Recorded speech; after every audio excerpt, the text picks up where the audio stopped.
In the end, it was the smell of smoke that woke me, long before the light of the fire ever hit my eyes. I dragged myself out to the hallway, coughing, and managed to yell out that the house was burning, that we needed to get out right then. My daughter didn't come running toward me. She was screaming for Max, frantically looking for her dog. Then my son-in-law barked from downstairs to leave the dog and grab the filing cabinet instead. Before I could process any of it, a chunk of the ceiling caved in, crushing my bad leg and trapping me beneath a blazing beam. I lay there in the heat, listening as their footsteps faded away toward the front door. What I heard them say next broke every bit of faith I ever had in my own blood. Before we get into it, thank you for spending your time with me today. Drop a line in the comments and let me know where you're watching from, because I read every single one. Some elements of this story have been fictionalized to highlight the core message, and the names and places are changed. But the lesson at the heart of it is very real, Seed. The memory of that night hangs a single detail, sharp and vivid above everything else. It was the way the smoke crept in under my bedroom door. Not a gentle, woody scent like something from a fireplace, but a harsh chemical stench that smelled like immediate danger. I sat up on the edge of the mattress, and my very first thought, God forgive me, was that I'd forgotten the stove again. Margaret used to joke about that all the time. She'd poke a finger into my chest and say, Arthur Hollis, one of these days your distracted head is going to burn this whole place down. She always smiled when she said it, and I never in a million years imagined she'd end up being right. I swung my legs over and touched my bare feet to the floorboards. The wood was hot, not just warm, but radiating a deep heat from whatever was already consuming the space underneath. Diane, I called out, but my voice came out dry and broken from the scorched air. Diane, get up. No answer. Preston, I tried again, forcing myself to stand. The room tilted. I was 72, carrying 2 ruined knees and that heavy, stubborn exhaustion that settles deep in old bones. I leaned on the nightstand to steady myself, and that's when I heard her. Max, where are you? Diane's voice was high and panicked, coming from somewhere down the hall. She wasn't calling for me. She was calling for the dog. When I opened my bedroom door, a wall of heat slapped me full in the face, bringing tears instantly. The far end of the hallway was glowing a bright, angry orange, and black smoke rolled across the ceiling like a storm. I could see the stairs from where I stood, and the flames were already crawling up the railing, hungry for every bit of wood they could find. Diane! I shouted with everything left in my lungs.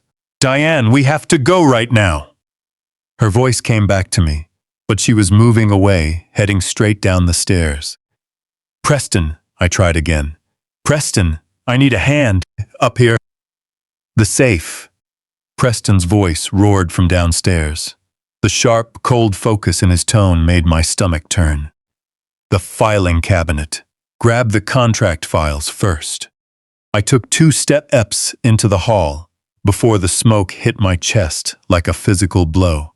I doubled over, coughing so hard my knees buckled. And then it happened. The ceiling, right above Margaret's old sewing room. The one room I'd never changed, keeping it exactly as she left it, cracked open with a sound like a gunshot. A heavy support beam snapped and fell, pinning my left leg just above the ankle. The pain was instant and absolute, the kind that shuts down every rational thought you have. I slammed face first into the burning floorboards, my hands outstretched, my cheek pressed against the scorching wood. I tried to pull my leg free, but it wouldn't budge an inch. Diane, I rasped, my voice down to a whisper I barely recognized. "Diane, please. I'm up here. I can't move." I heard footsteps down below, moving fast toward the front door. "He's still up there," Diane said. For one tiny foolish second, my heart lifted because she knew where I was. She knew I needed help. Then came Preston's voice, cold and matter-of-fact. "There's nothing we can do." 6 words. He said it the exact same way. You'd say the weather changed or the milk went sour. A simple statement, no room for debate. I pressed my hands into the burning wood and pushed with all my strength, but that beam didn't move. The smoke was dropping lower, pressing down on me. Every breath felt like inhaling hot ash through a wet blanket. Out in the yard, I could hear Max barking, sharp, happy yaps. The dog was safe. That was when Margaret came to mind. I don't know why the brain does that in moments like that. But I saw her face as clearly as if she were standing right over me. I saw her the way she looked on our wedding day in Knoxville, standing at the end of the aisle, hands folded, her eyes already tearing up before I even reached hers. I heard her voice, a sound I hadn't heard in 11 years. Arthur. Just my name, spoken the way only she ever said it. I balled my hand into a fist and banged on the floor. Once, twice, a third time, slower and weaker as the smoke began to heavy my limbs. Sirens started up far in the distance, a thin, high whine at first that grew into a wall of sound as they closed in. Red and white lights flashed through the hallway window, painting the rolling smoke in colors that would have been beautiful if they didn't mean total loss. I knocked one more time, barely making a sound. The front door downstairs was wide open. I could feel the draft even from where I lay. Whoever ran out hadn't bothered to close it. "Hey," a young male voice called out from below, sharp with controlled urgency. "Is anyone inside? Answer if you can hear me." I knocked a single time, with what little strength I had left, rapping my knuckles against the hot floor. Heavy boots came pounding up the stairs, fast and sure. A flashlight beam cut through the dark smoke above me, then dropped down and hit my face. "I've got him." Second floor hallway, trapped under debris. The young firefighter dropped to one knee beside me. Through his visor, I could see his face. Maybe 30 years old, jaw set tight with focus. His name tag read Caleb. "Sir, can you hear me? I need you to stay with me. What's your name?" "Arthur," I managed to choke out. "Arthur Hollis." "All right, Arthur. I'm Caleb. We're getting you out of here. Can you feel your leg?" "I can feel it," I said, which was the understatement of my entire 72 years on this earth. Caleb called for backup on his radio, hooked his hands under the beam, and lifted with everything he had. The second the weight lifted, I grabbed the wall and dragged myself forward on pure refusal to die. The pain that tore through my leg in that moment is something beyond words. We came out through the front door together, him half carrying me with my arm slung over his shoulder, both of us coughing like our lungs were tearing open. The cold March air of Nashville hit my face like a blessing, and I saw them right away. Diane was standing on the front lawn in her bathrobe, clutching Max to her chest while the dog wagged its tail. Preston stood 6 feet away, a leather duffel bag sitting at his feet, his phone already up to his ear with the screen lit bright. Diane looked at me the way you look at something you never expected to see again. Not with relief, but with the sudden shock of someone whose plans just got wrecked. Preston glanced down at the duffel, then at me, and then, completely calm, he said to nobody in particular, "How did he get out?" I heard those words over the ringing in my ears, over the roar of the fire behind us, and over the shouting of the crew. I heard every single syllable, and the clarity of it was the one thing the smoke couldn't steal from me. Caleb was calling for paramedics. Someone pressed an oxygen mask over my face. The grass was cold and wet against my back. I stared up at the Tennessee night sky and thought, they didn't come back for me. They chose the dog and the filing cabinet, and they left me to burn. Before I could figure out what to do with that truth, everything went dark. The first thing that came back was sound. The scream of a chainsaw, the crackle of coordinates coming over a walkie-talkie, boots crunching on gravel. Someone was counting out loud in a steady, professional rhythm, keeping panic at bay. Then came the cold. That damp Nashville night air pressed against my skin like a wet cloth, and after all that fire, it felt like mercy. Then the pain hit. My left leg made sure I knew it was still there, demanding every bit of attention I had left. I opened my eyes to smoke-filled skies and sweeping red lights. "He's coming around," Caleb's voice said right by my ear. "Arthur, look at me, right here." I turned my head and found his face. The oxygen mask was still in his hand, his skin streaked with soot above the mask line. He looked even younger than I'd thought at first. Maybe 30, maybe not even that. He had that kind of youth where bone-deep tiredness hadn't permanently set in yet. "The beam," I rasped out, my voice sounding like gravel rattling inside a tin can. "We cleared it. You're out. You're safe." He held up 2 fingers. "How many?" "2. "I'm not concussed, kid. Just old." I tried to push myself up, but his hand stayed firm on my shoulder. "Stay down, sir. Paramedics will be here in a minute. My daughter." I started. "She's on the lawn. She's fine."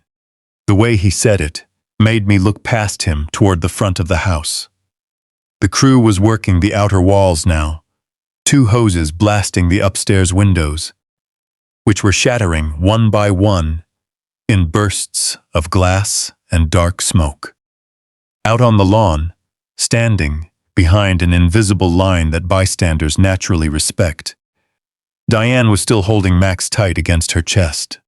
The dog had stopped barking and was licking her face with that happy, mindless devotion animals have when they don't know what just happened. Preston stood 3 feet away, the leather duffel still by his boots. He was on the phone, not to 911, since that was already done, but talking to someone else, gesturing with his free hand with the sharp energy of a man rearranging his schedule. Caleb followed my gaze. Something shifted in his eyes, but he kept his mouth shut about it. "That leg is going to need surgery," he said instead, expertly shifting my focus back where it belonged. "The burns are bad, but the fracture is what worries me. You're not going to be using that leg for a long time." "How long were you looking for me?" I asked. Caleb's jaw set tight. "We cleared the first floor in about 4 minutes. Standard procedure, room by room." He hesitated.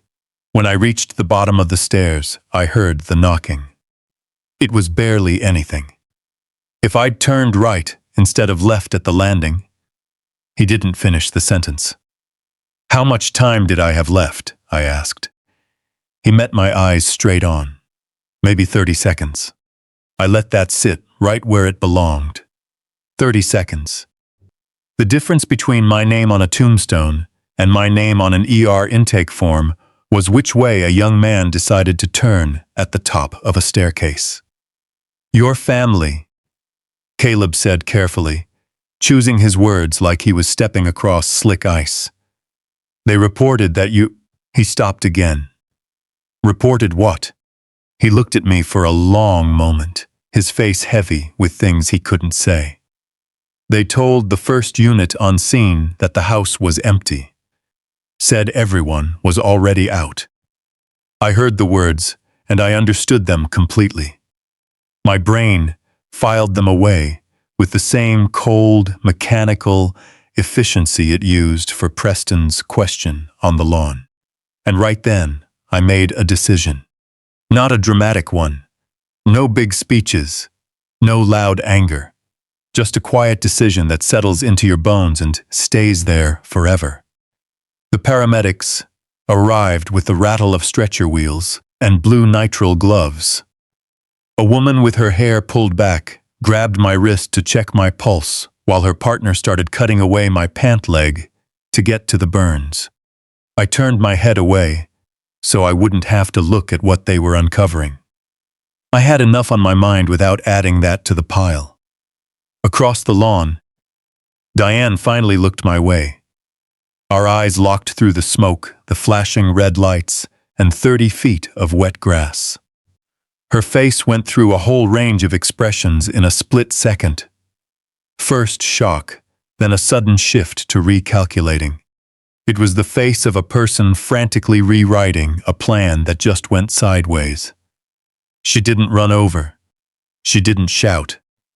She just pressed her lips together and pulled Max a little closer while the dog wagged its tail, without a care in the world. Preston hung up his phone, looked at me, looked at Caleb kneeling beside me, and then checked his screen again. He started typing. "Sir," the woman paramedic said, tapping my arm gently. "We need to move you now. Is there anyone we should call?" I thought about it longer than she expected me to. There was nobody. Margaret had been gone for 11 years. My brother Raymond passed away the winter before. I had old colleagues from 30 years of building a business who'd be genuinely sorry to hear something bad happened, but none of them needed a phone call in the middle of the night. And my own daughter was standing 20 feet away, holding a dog, making zero effort to step toward me. "No," I said. "There's no one to call." Caleb heard it. I saw the words register on his face. The small tight lines around his eyes, the slight shift in his mouth. As they lifted me onto the gurney, he stood up, and right before they rolled me toward the ambulance, he laid a hand briefly on the guardrail. "I'll come check on you," he said. It was a simple promise, but the way he said it let me know he meant every word. I didn't answer because the paramedic was asking for my pain level, and giving an honest answer took more breath than I had left. The ambulance doors closed, shutting out Nashville behind two rectangles of white metal. As we pulled away, the last thing I saw through the small rear window was Diane still standing on the lawn, her chin resting on Max's head, watching the house burn. She never looked at the ambulance once. 3 days after the fire, they moved me to a facility in Portland. I found out later from Caleb. At the time, I wasn't keeping track of days anymore. The burn unit at Vanderbilt had stabilized me enough for transport, and a specialist in Portland had an open bed and a reputation for dealing with cases like mine. The kind where a leg might actually walk again if the right hands got to work early enough. I didn't ask questions. When you're 72 and the bottom half of your left leg looks like mine did, you go where they tell you to go and try to stay grateful. Most of my memory from those first few days consists of the ceiling. Specifically a water stain above bed 3 in room 1114 that was shaped roughly like the state of Florida. I spent most of my waking hours staring at that stain because it was easier than thinking. But the brain doesn't stop just because you ask it to. Whenever the meds wore off, my mind drifted straight back to a hot summer afternoon in Nashville, back in 1998. A fairground on the south side of town, smelling of fried dough and diesel exhaust. A little girl in a yellow sunsuit with 2 pigtails holding a stuffed bear under her arm. Her name was Sarah. Ever since the day she was born, I'd called her Sunny, Because Margaret said she arrived on the first truly warm morning of a cold spring, bringing a kind of light into the delivery room neither of us could ever forget. "Arthur, hold her hand," Margaret had said that afternoon, shifting 2-year-old Diane to her other hip. "I've got her," I'd said. "Hold it tight." I remember laughing, thinking Margaret was worrying over nothing. I turned away toward a vendor to buy some water. Just for a second, just long enough to pull out cash and hand it over. When I turned back, Sonny was gone. Yellow sunsuit, pigtails, stuffed bear, all vanished into the crowd like a drop of paint dissolving in water. I yelled her name until my voice gave out entirely.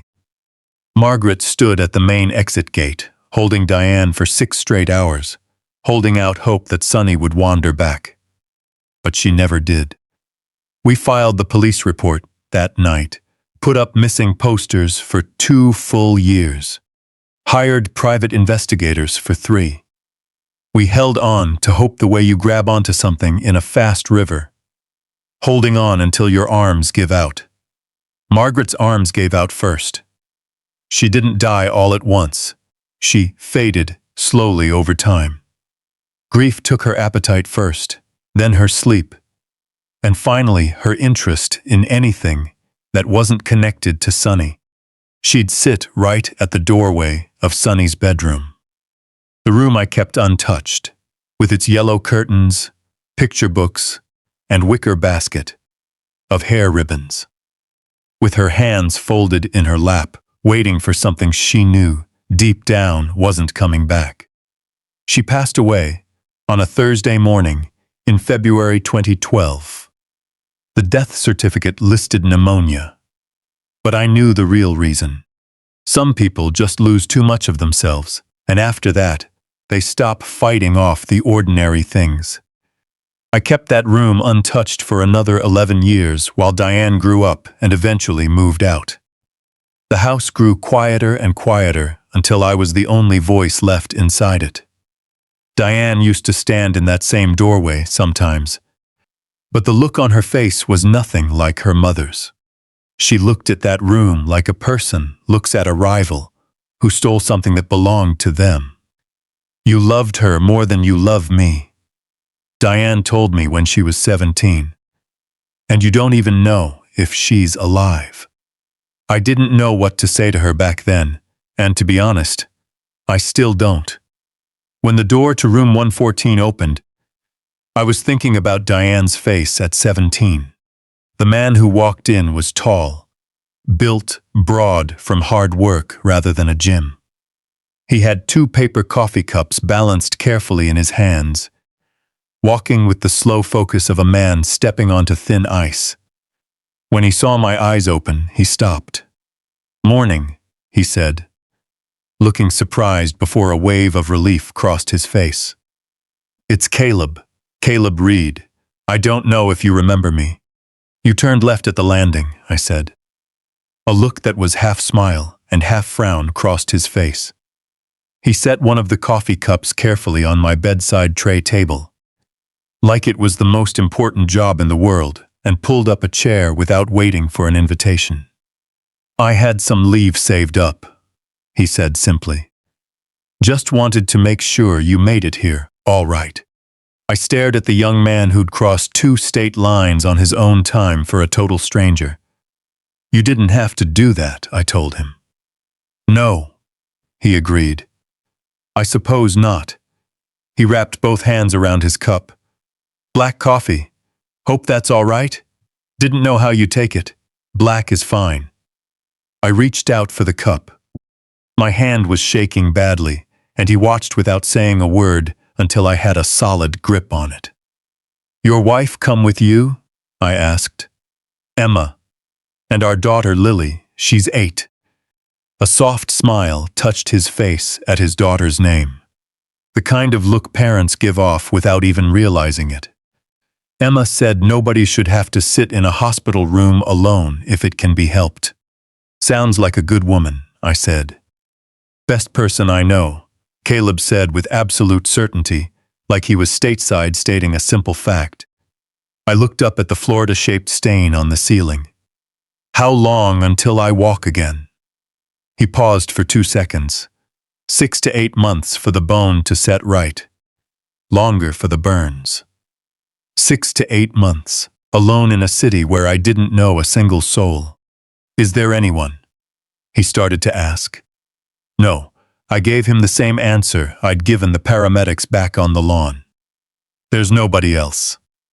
Caleb gave a slow nod, staying quiet instead of filling the air with awkward words the way people do when they don't know what to say. He just sat there, holding his coffee, taking up space in that chair like he had nowhere else in the world he needed to be. All right then, he said, putting a whole lot of weight behind those 2 words. Guess we'll figure it out as we go. Outside the window, the Portland sky was gray, raining, and completely unfamiliar. But the coffee was hot, and there was a good man sitting in the chair. For the first morning in a very long time, that was more than enough. For the first week, I didn't say a word unless someone spoke directly to me, and even then, I kept my answers down to the bare minimum needed to end the conversations. The nurses caught on pretty fast. Deborah, the day shift nurse, stopped asking how I was feeling after getting 3 straight mornings of one-word answers. She'd come in, check the monitors, adjust my IV, and head out with a professional neutrality I appreciated far more than forced cheerfulness. The night nurse was a young guy named Derek, who moved quietly and kept the overhead lights off whenever he could. I was grateful for him, too. What I couldn't wrap my head around was the Reed family. They just kept showing up, and that was the part I didn't know how to handle. Every morning, as the gray Portland light cut through the blinds and I opened my eyes to that same ceiling, one of them was already sitting in the room. Sometimes it was Caleb, bringing coffee and a folded newspaper, sitting in the corner chair, reading out loud whether I responded or not. He'd read sports scores, the weather forecast, local news about a bridge renovation on the east side, his voice steady and unhurried. It was the voice of a man who understood that silence in a hospital room feels heavier than anywhere else, and that filling it gently is just basic human kindness. I don't need you reading to me, I told him one morning about 10 days in. I'm not invalid. I know, Caleb replied without looking up from the page. I'm reading because I like reading out loud. You just happen to be here. I had nothing to say to that, so I went back to staring at the ceiling. Emma always came in the afternoon. She was quieter than Caleb. Not shy, but the kind of quiet that comes from thinking through her words before speaking them, and meaning every single thing she said. She had dark hair pulled back into a simple, practical bun, and carried herself with the calm grace of someone used to handling 10 things at once. She brought food. Not the hospital cafeteria stuff, but home-cooked meals packed in Tupperware, stacked in the small fridge in the corner. A covered bowl smelling of garlic and thyme, sliced fruit, and once, a piece of cornbread wrapped in foil that was still warm to the touch. She never forced me to eat. She'd put the food away, sit down in the chair Caleb had left, and read her book in peace. If I ate, she didn't make a fuss. If I didn't, she didn't complain. She'd just come back the next afternoon with something fresh and do it all over again. You don't have to keep doing this, I told her after about 2 weeks. She looked up from her book, meeting my eyes directly. I know, she said simply. Do you want me to stop? I looked at the untouched container of soup on the tray table. No, I admitted. She just nodded and went right back to her reading. It was Lily who finally cracked open the door I'd kept shut against everything else. She was 8 years old, with her mother's dark hair, and her father's dead honest gaze. One afternoon in early April, she appeared in the doorway of room 114 looking utterly serious, like a person on an important mission. She was holding a small carton of chocolate milk in both hands with careful, solemn focus, like it was made of thin glass. "Mom said I could bring this," she announced from the doorway, holding up the carton as proof. "It's the good kind, not the watery stuff from the machine." I looked at her, and she looked right back at me. She walked over to the chair by my bed and climbed up without waiting for an invitation. She settled in with the natural confidence of a child who hadn't learned to feel unwelcome yet, setting the milk down on my tray table. "I'm Lily," she said, "in case you forgot." "I remember," I said. "Your dad told me about you." "He talks about me a lot," she said, completely satisfied with that fact, as if it were a law of nature. She looked down at my leg, propped up and wrapped thick in bandages. "Does it hurt?"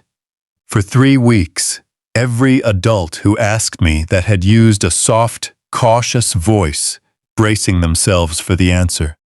Lily asked it like she was asking if it was raining outside, direct, curious, and totally unfazed. "Yes," I said. "It hurts." She gave a serious nod, taking that in. "My dad broke his arm when he was 6. He said things hurt worse when you pretend they don't." I looked at her for a long moment. "Your dad is a wise man. He's all right," she said with the light-hearted honesty only an 8-year-old can pull off. Then she looked closer at me. "Are you going to eat the soup my mom made?" "Maybe later." "She made it twice," Lily offered. "The first time she said it wasn't right, so she dumped it out and started over." She paused. "She does that sometimes. Keeps doing things until they are right." I looked down at the Tupperware on the tray table, reached out, and pulled it closer, lifting the lid. Before I could stop myself, the smell hit me, butternut squash, and warm spices, maybe cinnamon or nutmeg. It was a smell that didn't belong in a sterile hospital room because it belonged so clearly to a home. It belonged in a Nashville kitchen on a cold winter evening, with a woman standing at the stove with her back to me, her hair pinned up, humming a quiet song under her breath. I put the lid right back on. Lily watched me with that intense focus kids have. When they catch details, adults think they're hiding. "Does it smell bad?" she asked. "No," I said, but my voice cracked in a way I didn't approve of. I cleared my throat. "It smells very good." "Then why do you look like that?" "Like what?" "Like it's making you sad." I set the container back down on the tray table and looked at my hands. At the age spots, the burn scars, and the light tremor that had settled into my fingers somewhere along the line and never quite left. "It reminds me of someone," I said softly. Lily gave that the serious thought it deserved. "Someone you miss." "Yeah," I said. "Someone I miss very much." She went quiet for about 4 seconds, which, for an 8-year-old, is a serious spell of deep thought. Then she asked, "Well, do you want me to just sit here with you for a bit?" "I can be quiet if you don't want to listen." I looked at her. This little straight, talking person, with her chocolate milk, had just offered to sit in silence with an old man she barely knew, simply because he looked sad. And she said it as naturally as any other kid would ask for a snack. "Yeah," I said, "I'd really like that." She leaned back in the chair, swinging her feet above the floor, and picked up her mom's book off the end table. She flipped to a random page and started reading softly to herself. I picked up my soup and finished every last drop. By the time I was done, Lily was fast asleep, right there in the chair, the book open on her chest, her little sneakers twitching from some dream. Emma appeared at the doorway. She saw her daughter asleep, then looked at the empty container in my hand. She didn't say a word. Her lips just pulled together in a soft line. Not quite a full smile, but that unmistakable shape right before one breaks out. I set the empty container down. Outside, Portland was doing what it always does in April, raining with a steady, democratic persistence, falling on the important and the unimportant alike. But the soup was gone. The little girl was breathing slow, and even in the chair. And for the first time since the fire, I didn't look up at the ceiling wondering how easy it would be to just let go. That was enough. By May, Lily had turned that bedside chair into her personal territory. She'd show up every single afternoon, like clockwork, her backpack slung over one shoulder, carrying some new item of interest and a look of total purpose that hit me with a sharp, unexpected pang. It reminded me so much of Sunny at that age, not in the way she looked, but in that sharp, focused energy. The way she'd walk into a room and instantly make it her own. "I brought you something," she announced one afternoon in the second week of May. She dropped her backpack onto the floor and pulled out a folded piece of paper with the solemn weight of someone delivering a legal document. I unfolded it. It was a crayon drawing. 3 figures of different heights standing in front of a house, with a massive yellow circle overhead that I took to be the sun. The tallest figure had gray hair drawn with wild, enthusiastic lines of silver crayon. The smallest figure was wearing a red backpack. "That's you," Lily said, pointing her small finger at the tall, gray-haired man. "That's me, and that's Mom." I stared at the drawing for a long time, watching how she'd carefully drawn a walking cane in the tall figure's hand, and looking at the word written at the bottom in big, wobbly letters. With the D and the, I flipped backward, the way kids do. It read, "Family." My throat closed up so tight I had to turn my face to the window and breathe deliberately through my nose for a few seconds before I dared to speak. "You're a very talented artist," I finally managed to say. Lily beamed. "I know. Miss Patterson says." "I have a gift," she offered, without a trace of fake modesty, stating it as a simple fact the way children do before the world teaches them to hide what they're good at. "You can keep it." "I intend to," I said. She climbed into her chair, pulled out her math homework, and went to work, with the intense focus of someone burning through an obstacle to get to the good part of the afternoon. I watched her bite the end of her pencil and secretly count on her fingers under the desk, thinking I couldn't see her. Something shifted inside my chest. Something I couldn't quite name in the moment. It wasn't until 3 days later that I recognized what it was. The quiet, burning desire to still be alive a year from now. The piggy bank arrived on a Tuesday. Lily came in, carrying it in both hands like a holy artifact. It was a pink ceramic pig covered in painted white daisies. The kind of item that belongs strictly on a little girl's bedroom shelf and nowhere else on earth.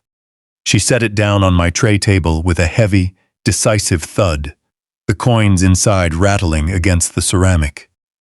"This is for you," she said.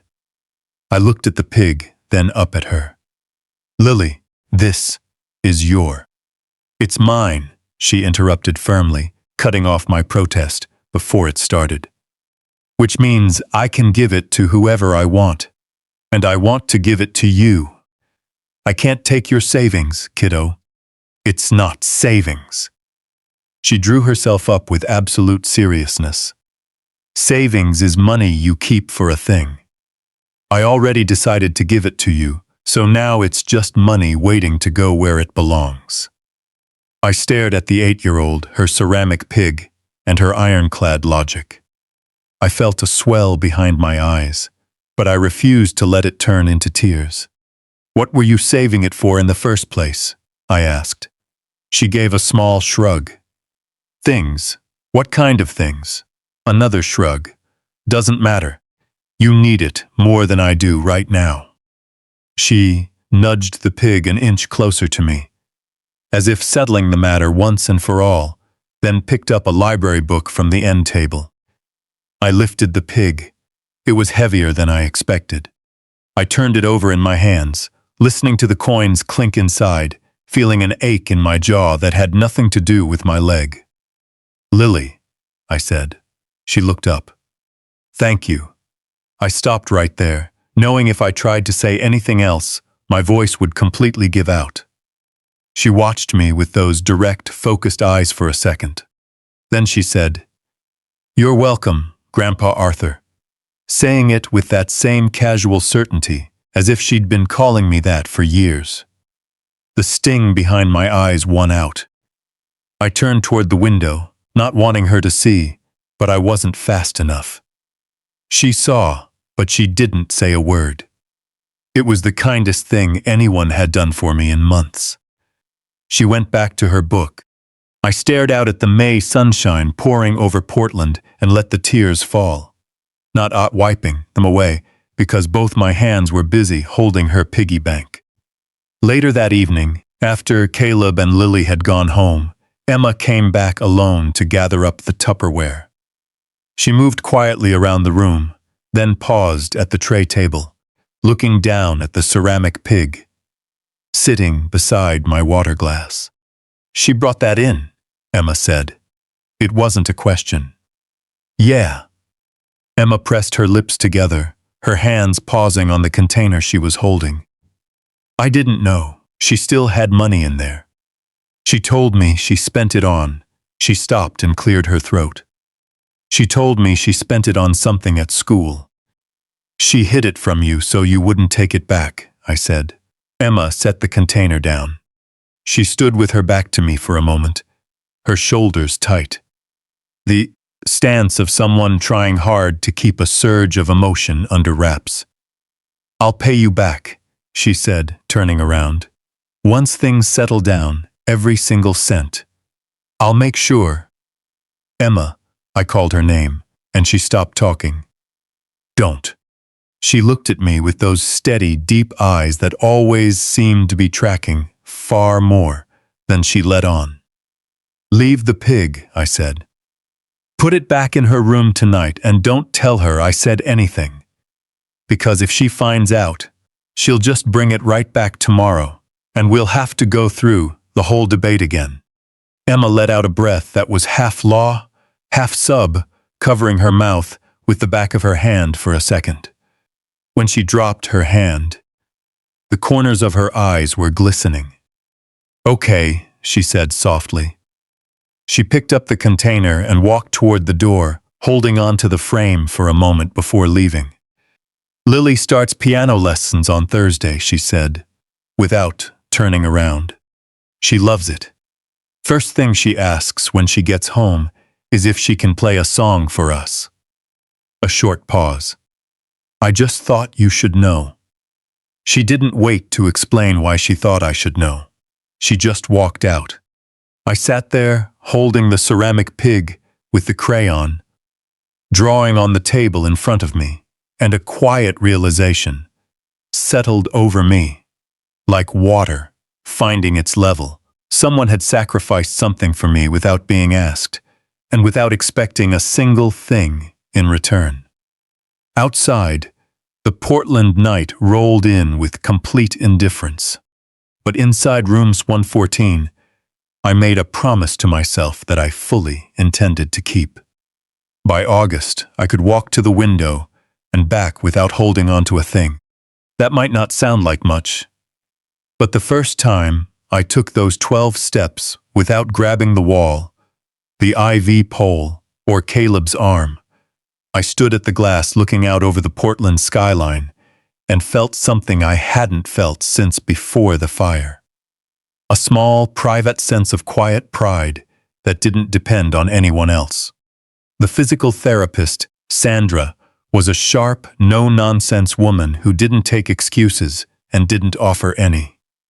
2 weeks earlier, she'd swapped my wheelchair for a cane, handing it over with her usual practical efficiency. Mr. Hollis, you've got 4 months of tough recovery ahead of you, but you've earned this step. I thanked her in my usual quiet way, but I held on to that cane a second longer than necessary before leaning it against the wall. By late August, I could walk all the way down to the hospital garden and back. By September, I was doing a full lap around the 3rd floor twice a day, the steady rhythmic thrum of my cane against the linoleum, feeling almost like a form of meditation. I wasn't healed. My leg had a long way to go and would never be quite the same. But I was moving. And moving, as it turned out, was the exact difference between waiting to die and having somewhere to go. Emma adjusted her visits around my growing mobility. She came by a little less often, but she stayed longer, and we started having real conversations. Not the cautious, polite exchanges between a caregiver and a patient, but the kind where one person states an opinion, the other disagrees, and neither feels the need to apologize for it. One afternoon in late August, she came in carrying a book she'd just finished, ready to debate it. The ending was all wrong, she announced, sitting down and tossing the paperback onto the table between us. He had a whole novel to do the right thing, and he blew it. Maybe that was the point, I offered. That's just what people say when they don't want to admit the author got lazy. I looked at her. You hold strong opinions. I do, she said without a hint of hesitation. That attitude hit me with an unexpected force, reminding me so strongly of someone. For a second, I couldn't place who. It hovered right at the edge of my mind, like a word on the tip of my tongue. It was the following week when I first noticed the habit. Emma came in while I was resting and lined up my afternoon medications on the tray table. 3 different pill bottles, a glass of water, and a tiny paper cup. When I opened my eyes, I saw that instead of setting them down randomly, she had arranged them in a precise, straight line, perfectly spaced, with all the labels facing the exact same direction. I sat up slowly and looked at the tray table. Emma, I said. She looked up from her book. Yeah? Did you line those up? She glanced at the tray. The pill bottles? I guess so. She looked a bit puzzled by the question. Is that weird? Do you always line things up like that? She considered it with that genuine, thoughtful seriousness she brought to most things. I suppose I do. Caleb jokes about it sometimes. He says, if she could reach 'em, she'd line up the stars too. She gave a small smile. I never really thought about it much. Things just feel a little more settled when they're in order. I stared at those 3 pill bottles sitting in a perfect row and didn't say a word. Things just feel a little more settled when they're in order. Margaret used to say almost the exact same thing. Not those exact words, but the same idea in her own way. Arthur, the world is messy enough as it is. No need to bring the chaos inside the house. She used to alphabetize the spices on the kitchen shelf. When she thought I wasn't looking, she'd straighten the books on her nightstand. It was one of those tiny quirks that had been so deeply woven into my daily life that I took it for granted until it was gone. I reached for the water glass, taking a slow sip to buy time, waiting for my face to settle into something neutral that wouldn't require an explanation. 3 days later, while the home nurse was hooking up my afternoon IV, Emma reached over to adjust the tubing, and that's when I saw it. Her left wrist, the pale skin on the inside, catching the afternoon sun streaming through the window. A mark, not a scar, not a bruise. An oval birthmark, about the size of a thumbprint, sitting right below the crease of her wrist.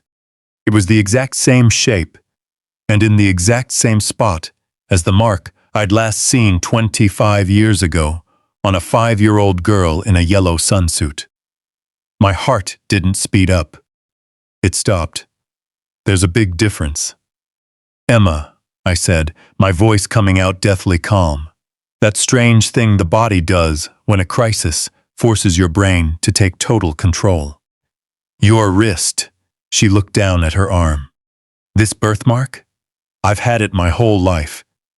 I used to be self-conscious about it as a kid, thought it looked like a smudge. She gave a quick laugh. Lily says it looks like a cloud. Does it bother you? I needed her to keep talking so I could keep my composure. Not at all. She pulled her sleeve down and adjusted the line. My foster mom used to call it my little map. Said it meant I was always meant to find my way somewhere. The word foster hit my chest like a lead weight. She'd mentioned offhand once before that she was adopted. I'd noted it at the time and filed it away with the quiet neutrality of a man who'd learned long ago not to let himself hope. But hearing it again now, staring at that birthmark, with those perfectly lined up pill bottles still fresh in my mind. Where were you born? I asked. The question slipped out before I could stop it, sounding casual on the surface, but running deep underneath. Emma tilted her head slightly. I don't actually know. My records were incomplete. The agency my parents used said files got lost. She spoke without any lingering bitterness, with the quiet acceptance of someone who had made peace with an unanswerable question a long time ago. I always figured Tennessee, since that's where the main office was, but I can't be sure. Tennessee? I looked out the window, watching the Portland skyline turn amber in the evening light. Are you okay? Emma asked, watching me with that careful, perceptive gaze of hers. You drifted off for a second there. I'm fine, I said softly. Just tired. She accepted the answer without pushing, the way she accepted most things. She finished setting up the IV, packed her bag, and paused at the door. Caleb's making dinner tonight, she said. He calls it a grand experiment. I'll bring you whatever survives the kitchen. There was a dry, affectionate warmth in her voice, the way she always sounded when she talked about her husband. After she left, I sat still for a long time. Tennessee. The birthmark, the straight lines, the way she held her ground without apology, the quiet confidence with which she moved through the world. Not born of arrogance, but of something deeper, calmer. I wasn't ready to name what I was thinking. I wouldn't let myself. The distance between a possibility and the truth had crushed me once before. And I didn't have another 25 years of youth left to recover. I couldn't afford to be wrong again. But my hand reached out on its own, slipping into the inside pocket of the jacket hanging over the back of my chair. My fingers closed around that familiar weight I'd carried next to my ribs every single day for 25 years. The half piece of a silver chain, a pendant snapped clean down the middle, its edges worn smooth from decades of touch. I didn't pull it out. I just pressed my fingers against it through the fabric of the coat and sat quietly as the Portland night closed in around me. Beneath the surface, something massive was shifting. I didn't know what it meant yet, but at 72, I'd learned to hold steady when the ground beneath your feet starts to move, even if you can't yet see what's about to break through the dirt. The fever hit without warning on a Tuesday night in November. It was a secondary infection, a setback that sneaks in during burn recovery just when the body thinks it's out of the woods, as Sandra explained the next morning with her usual directness. By midnight, my temperature had spiked to nearly 104, and the nursing staff moved around me with a quiet, practiced urgency that told me things were serious, without anyone having to say a word. I don't remember much of that night. Just flashes, the way fever memories usually come, broken and overly bright, like photographs taken in harsh light. I remember the ceiling tiles doing things they'd never done before, floating and shifting above me. In the dark, I remember the cool rush of fluid in my arm as someone swapped out my IV bag. I remember watching the window slowly turn from black to gray to a pale, washed-out orange as the hours bled together. And I remember calling her name. Sunny, my own voice rasped out, dry and broken, briefly pulling me back toward the room. Sunny, where did you go? Before the darkness pulled me under again. When I finally woke up completely, it was morning. Pale Portland light slipped through the blinds. Emma was sitting in the chair beside my bed. She wasn't reading, wasn't doing anything at all. Just sitting with her hands folded in her lap, her eyes fixed on my face, with the deep focus of someone who had been watching over me for hours. Morning, she said, as my eyes came into focus. How are you feeling? Like I got into a fight, with a fever and lost, I managed to choke out. My voice was rough, and my mouth tasted like copper. How long have you been sitting there? Caleb called me around 2. I got here by 3. She leaned over, poured a glass of water from the pitcher on the table, and handed it to me. Her hand was steady, her expression guarded.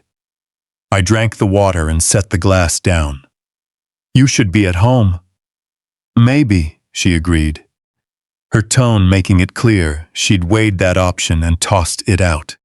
The room went quiet for a moment, filled only with the everyday sounds of a hospital morning, a distant monitor ticking, a cart rolling down the hallway. Emma picked up the coffee cup sitting on the floor beside her chair. It had clearly been sitting there a long time. It was stone cold, but she held it in both hands anyway without drinking.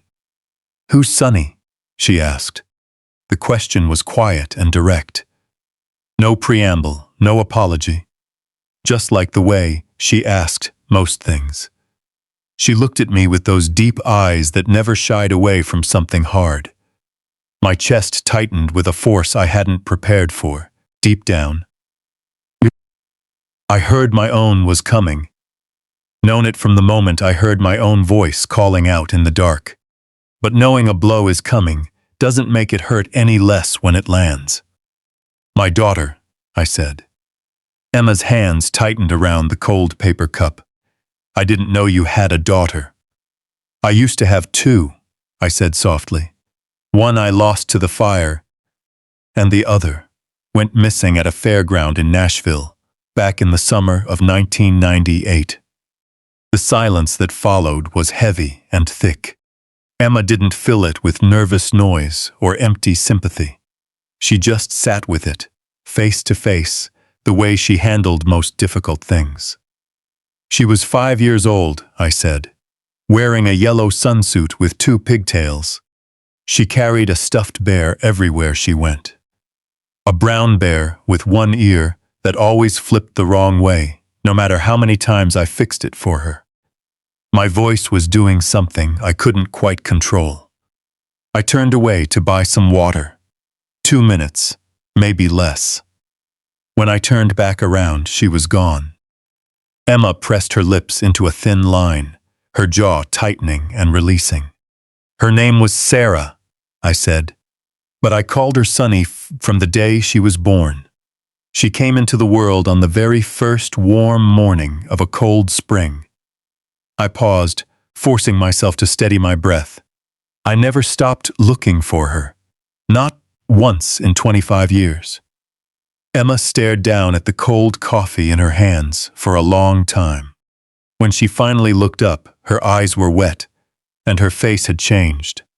Not pale, exactly, but shifted underneath, as if a quiet realization had taken hold.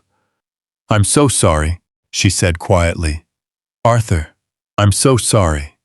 You don't have a thing to apologize for. I know. It's just, she stopped, pressing the back of her wrist against her lips for a second before dropping her hand. When you said that name in your sleep, Sonny. She spoke the word carefully, like testing a piece of glass. I don't know why, but it did something. My heart gave a hard thump in my chest. I used every ounce of willpower to keep my face completely still. What do you mean? I asked, keeping my voice soft and measured. I don't know how to explain it. She frowned, looking like someone trying to make out a shape in dim light. I told you before, I don't remember much from before I was adopted. Most of it's just blank, like a room with the lights turned off. She gave a faint shake of her head. But that name, when you said it in your sleep, I heard it, and something inside me just... She placed her hand flat against her chest. Right here, like a hook. I took a slow breath in and let it out deliberately. Do you remember anything else? I asked, keeping that same cautious, steady tone. From before, anything at all? She thought about it for a long moment. Out in the hallway, someone laughed. A short burst of noise that felt completely disconnected from what was happening inside room 114. A man's voice, Emma said softly, calling for me. It's the only thing that stays. Just a voice calling a name. She looked up at me. I always assumed it was my adoptive dad, but I could never quite catch the name. It was always just out of reach. She looked at me with an unspoken question hanging in her eyes, and I looked back at her, at the birthmark on her wrist, at her quiet habit of arranging things in straight lines, at her incomplete adoption papers from Tennessee, and at that steady, honest gaze that never asked a single thing of me. I let myself breathe again. Not yet. I couldn't afford to get this wrong. If I got this wrong, it would break me for good. Try to get some rest, Emma said gently, misreading my expression with her usual quiet grace. She set the cold coffee down and stood up. I'll come back by tonight. She gave my hand a brief squeeze before leaving. Quick, warm, and entirely natural. And walked out without looking back. I lay in bed, staring up at the Florida stain on the ceiling. A man's voice calling a name, always just out of reach. I reached into the inside pocket of my jacket, my fingers closing around the half pendant. This time, I didn't let go. The stuffed bear had survived the fire right alongside Arthur Hollis. Badly battered, but still holding together. A corner of its left ear was completely charred. The brown fur along its back singed a dark, brittle crust, and its one remaining glass eye was clouded over from the intense heat. But the body was intact, the stitching still holding firm. In the ambulance, when they cut away my jacket, I'd found it tucked into the inner pocket. Put there out of pure habit, just like I'd carried it every single day for 25 years. In the hospital bed at Vanderbilt, I'd held it tight against my chest, refusing to let anyone take it away. It had made the trip to Portland with me. Now it sat on a shelf, above a small dresser, in my room, at the transitional housing unit. A furnished place 3 blocks from the medical center, where the hospital set me up after my discharge in late January. It was a small room with a window overlooking a parking lot, and a radiator that clanked every night at 2 in the morning like it was trying to tell me a story. It was a Thursday afternoon in February when Lily came bouncing into my room like a sudden change in the weather. The second she saw the bear sitting on the shelf, she came to a complete halt. "Oh," she said. The word came out soft and strange. Nothing like her usual loud announcements. She stood in the middle of the room with her backpack slung over her shoulder, staring at that bear, with a look I'd never seen on her face before. An expression far older than her 8 years. Lily, I said softly. She didn't answer. She walked across the room, reached up on tiptoes, and carefully lifted the bear off the shelf. She held it in both hands, examining it with the quiet intensity of someone trying to listen to a sound far away. "This is weird," she said, her voice barely a whisper. "I feel like I've seen this before." My hands gripped the arms of my chair tight. "You couldn't have, kiddo," I said gently. "It's been tucked away in my jacket since long before you were born." "I know," she murmured, turning the bear over to inspect the charred ear and the clouded eye. "I just feel like I have." She looked up at me, confused and a little unsettled. "Is that weird?" "No," I said, the truest and most incomplete answer I'd ever given anyone. She held the bear a moment longer, then set it back on the shelf with the same quiet care she'd used to pick it up. She slid her backpack off and sat down on the edge of my bed. Somewhere back in November, she'd given up the chair in favor of the bed, settling into the space without a word. She looked over at me. "Can I ask you something? Anything, anytime. That little girl you lost." "That little girl you lost." "Sunny," she said, speaking the name without hesitation, the way kids do with names they've heard once and remembered completely. "Do you think she's okay?" The question hit me right behind the breastbone. A heavy, quiet blow from someone who didn't even realize what she was throwing. "I think she's fine," I said after a moment. "I've always believed she was okay." Lily took that in, giving a slow, serious nod. "Good," she said, with that simple, childlike certainty that the important part was settled. Then she pulled out her homework and got to work. The afternoon wore on around us. I sat in my chair, looking at the bear on the shelf, taking one slow breath after another. The following week, when Emma came by in the afternoon, she found me looking at a photograph. I hadn't planned on having it out, keeping it in the nightstand drawer to look at. Only when I was alone was a private habit I'd kept for months.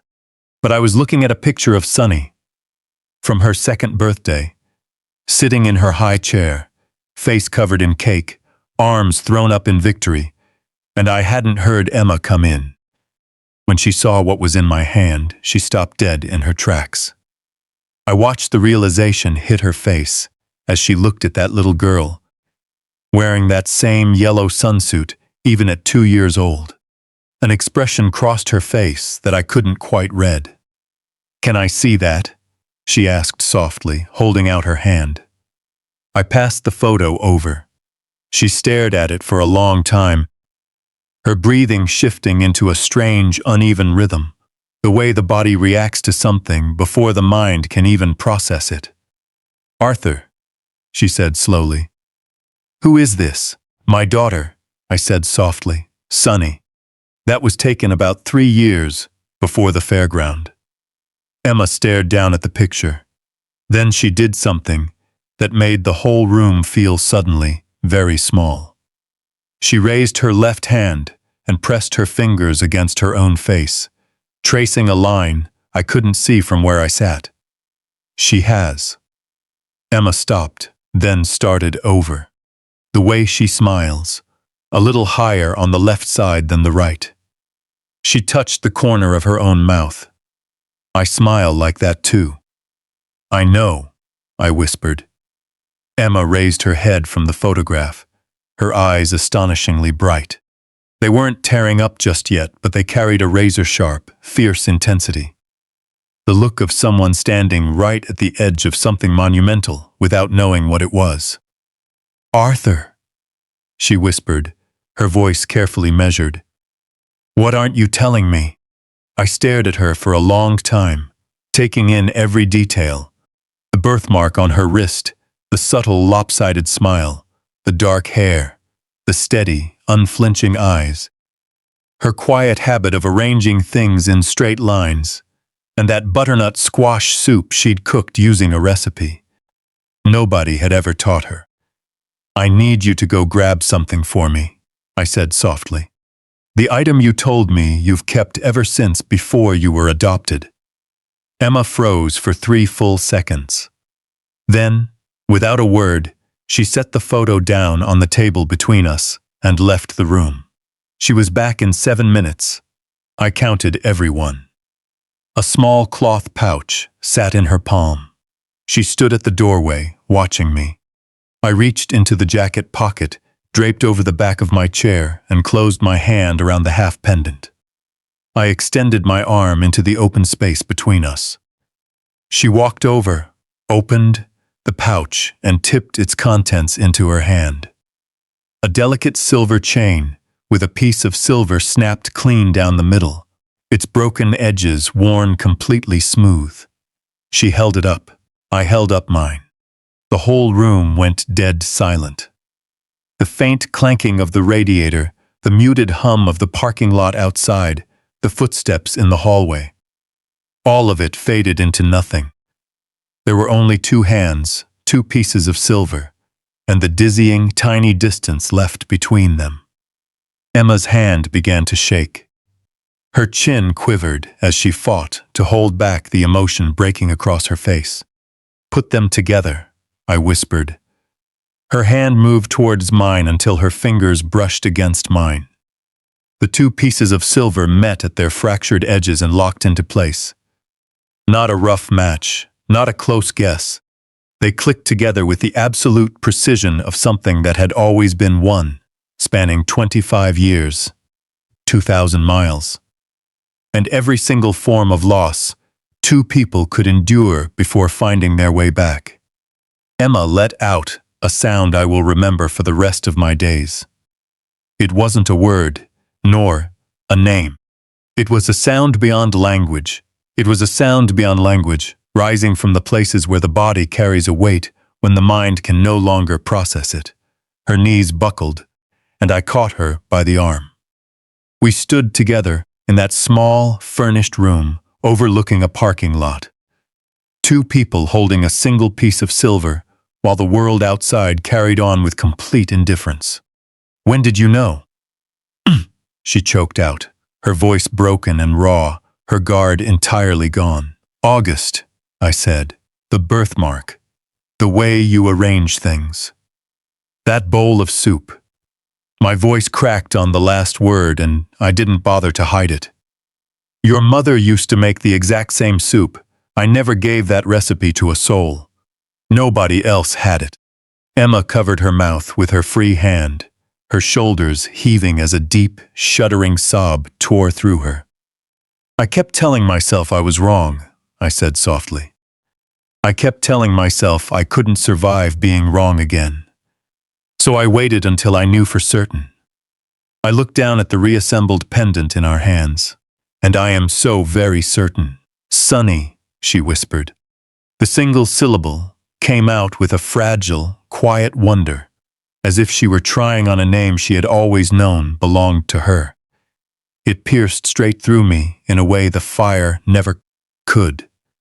Your mother called you Sunny from the very first morning you were born, I said, my jaw trembling, completely past caring. She said you came into this world like the very first day of spring. She never stopped believing you were alive out there. In the last letter she ever wrote me, she said, Sunny is out there somewhere, Arthur. I know it. I paused, catching my breath. She believed it until the day she died. Emma wept openly then. Not a quiet cry, but a deep, whole body release of grief and relief that had been locked away for far too long. She gripped my hand with a strength that caught me off guard, and I held on with everything I had. I'm so sorry, I whispered. I let go of your hand for just 1 second. That's all it took. Stop, she said, her voice instantly firm. Don't you dare waste another second blaming yourself. She pulled back just enough to look me in the eye, her face wet and red, but her gaze fiercely steady. You searched for me for 25 years. You kept my room untouched. You kept the bear. You kept this chain. Her voice broke, then steadied. You never gave up. You don't owe anyone an apology for that. You survived. The door creaked open softly. Caleb stood in the doorway, taking in Emma's face, the joined pendant and the look on mine. As a man who'd learned to read a scene in seconds inside burning buildings, he understood everything in an instant. He didn't say a word. He just backed out quietly, pulled the door almost shut, and sat down in the hallway. I heard the wall creak as he leaned his back against it. He didn't intrude.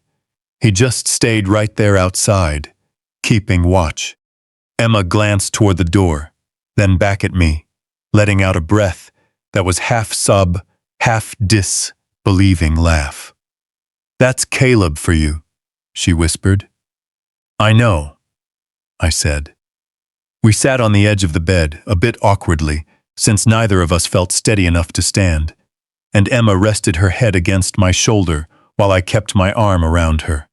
We just stayed like that, as the Portland night settled in around us.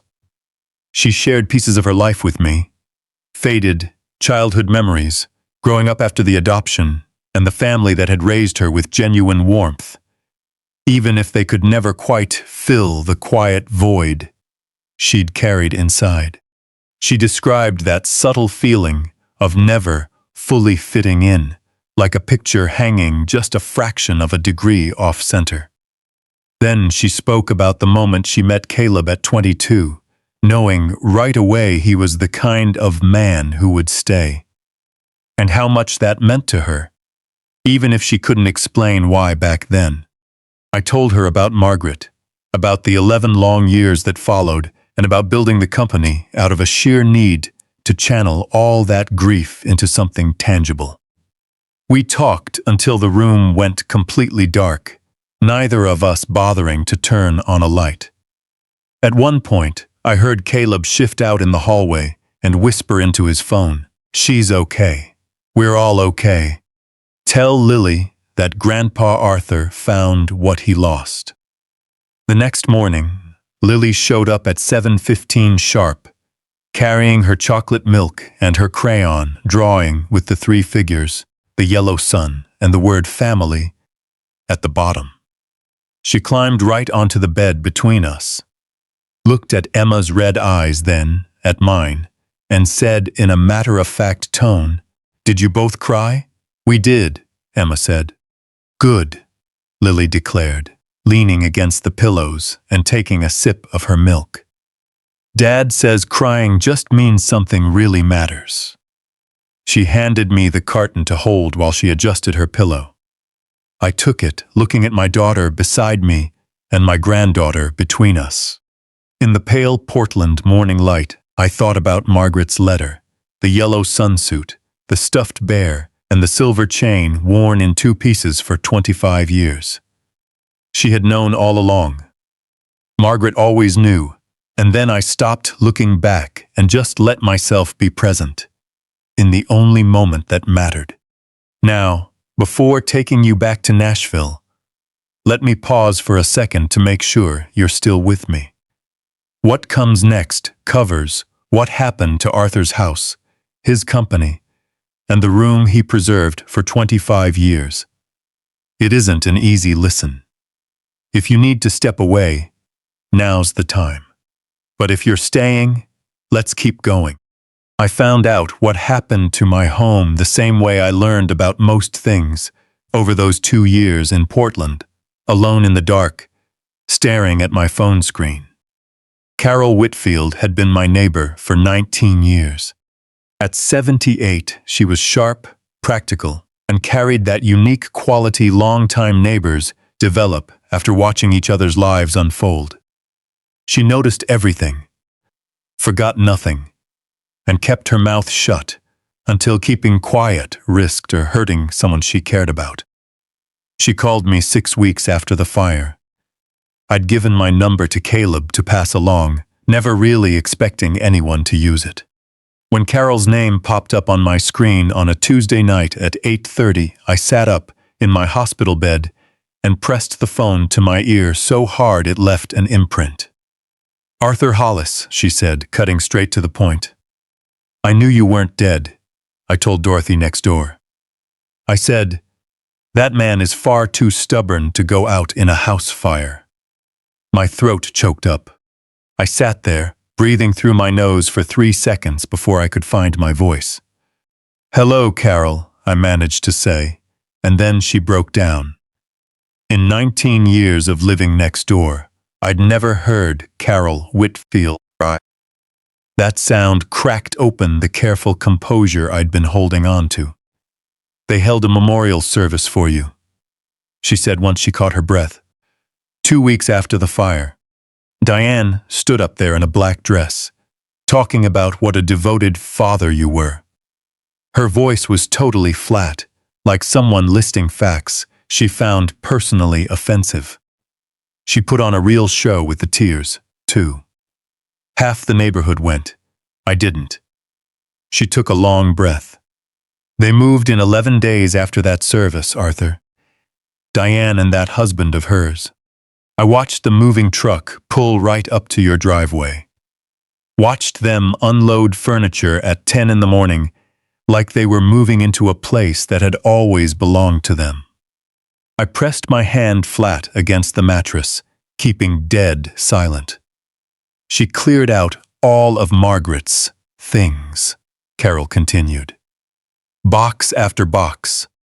I went over the morning before the junk truck arrived and saved what I could. Arthur. The wedding photo from the hallway. A few of Margaret's books. I've got them safe at my place. That wedding photo, the one that had hung in the hallway for 31 years. Margaret in her cream dress. And me in a suit borrowed from my brother Raymond because I couldn't afford one of my own. Thank you, I said, softly. 2 words weren't nearly enough, but it was all I had. There's more, Carol said. I want you to know everything. She told me about the room, Sonny's room with the yellow curtains, the picture books, and the wicker basket of hair ribbons I'd kept untouched for 25 years.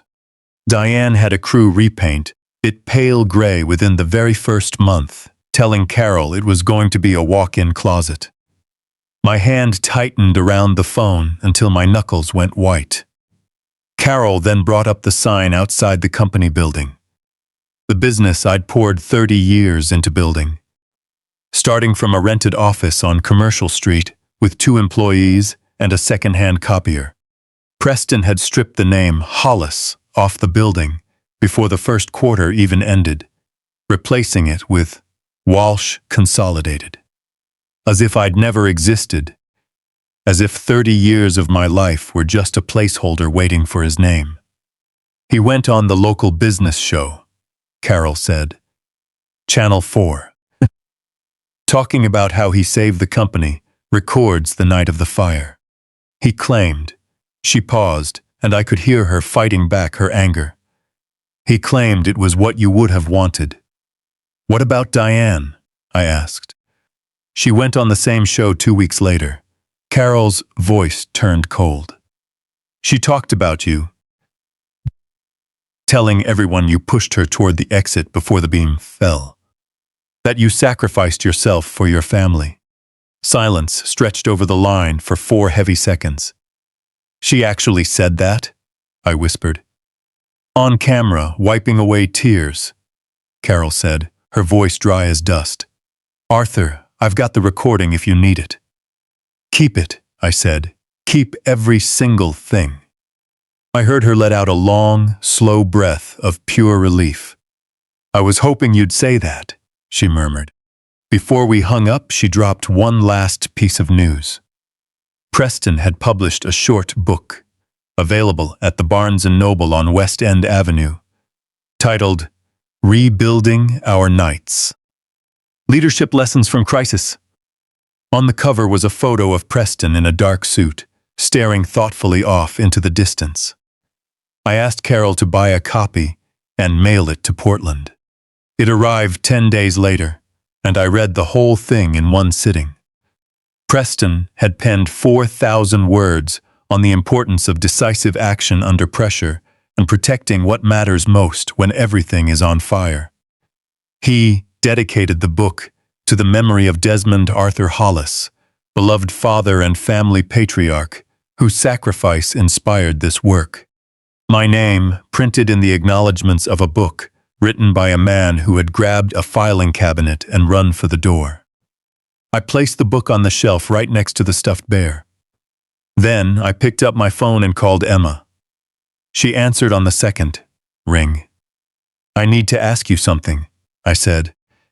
"When I'm ready to head back to Nashville, and I will be soon. Will you and Caleb come with me?" There was a brief pause. "Yes," Emma said.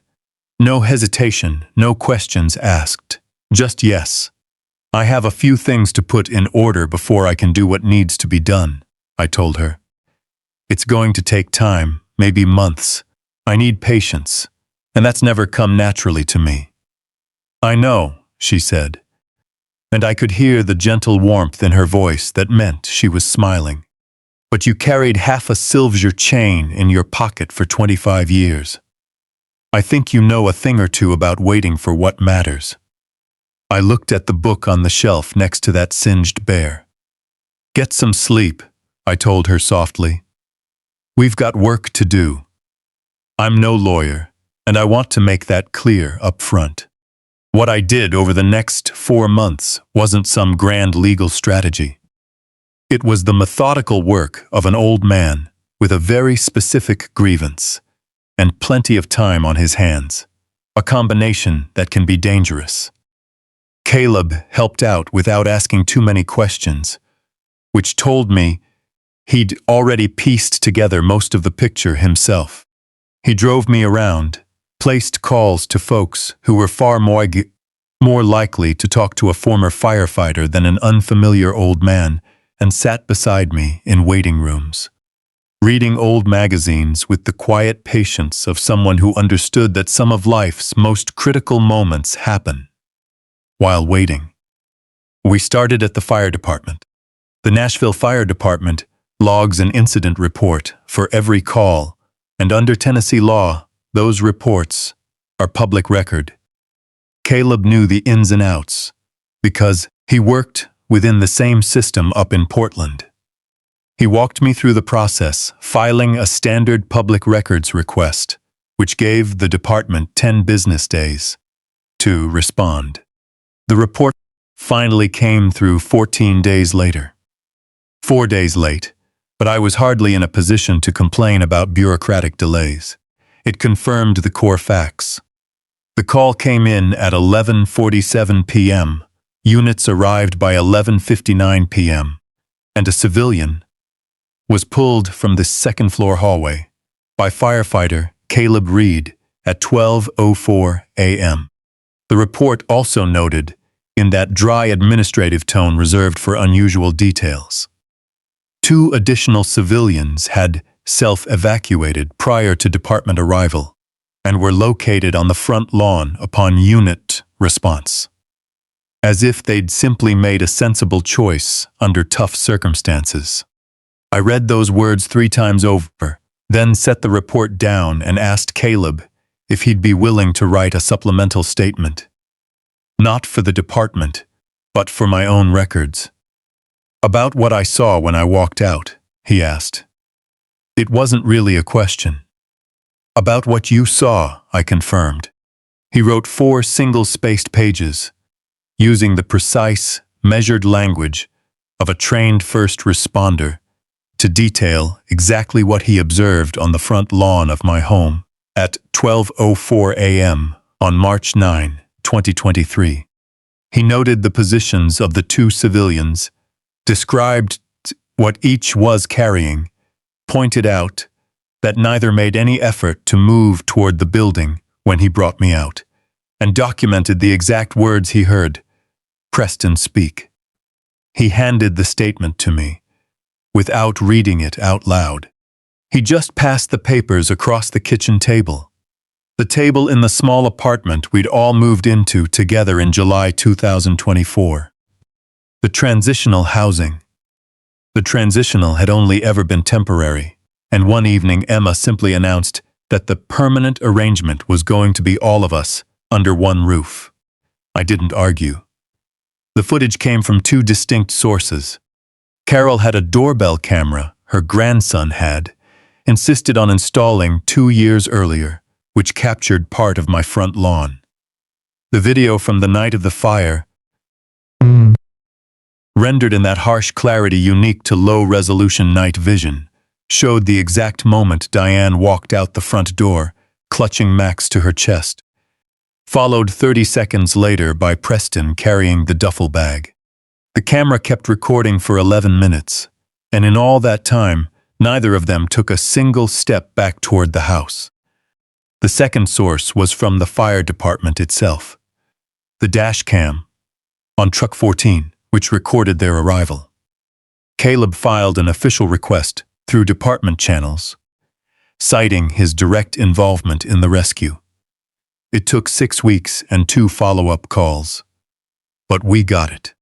The dashcam footage showed the front lawn at 12:02 a.m., 2 minutes before Caleb pulled me out. Preston was on his phone, while Diane sat on the front steps with Max in her lap. I watched that clip 4 times on Caleb's laptop before closing it and walking over to the kitchen window to stand quietly for a moment. Gathering the medical files required Emma's help, as obtaining records from another state meant signed authorization forms. I signed them all. The Portland Burn and Trauma Center released 14 months of admission and visitation logs. Those logs held the exact proof I needed. They listed, in strict chronological order, every single visitor who checked in to see Arthur Hollis in room 114 from March 2023 to May 2024. Caleb Reed, Emma Reed, Lily Reed, Sandra Torres, my physical therapist, and Dr. Ambrose, my surgeon. Diane Hollis, 0 entries. Preston Walsh, 0 entries. When Carol flew out to Portland in September, her first time on an airplane in 11 years, I handed her the visitation logs. She let me know she'd come purely for this purpose, and nothing else. She tucked the files into a large manila envelope, adding them to the collection. She'd kept safe in a fireproof box under her bed in Nashville since the night of the fire. I just knew I needed to hang on to things, she said over coffee at Emma's kitchen table. Didn't know exactly why at the time, but I knew.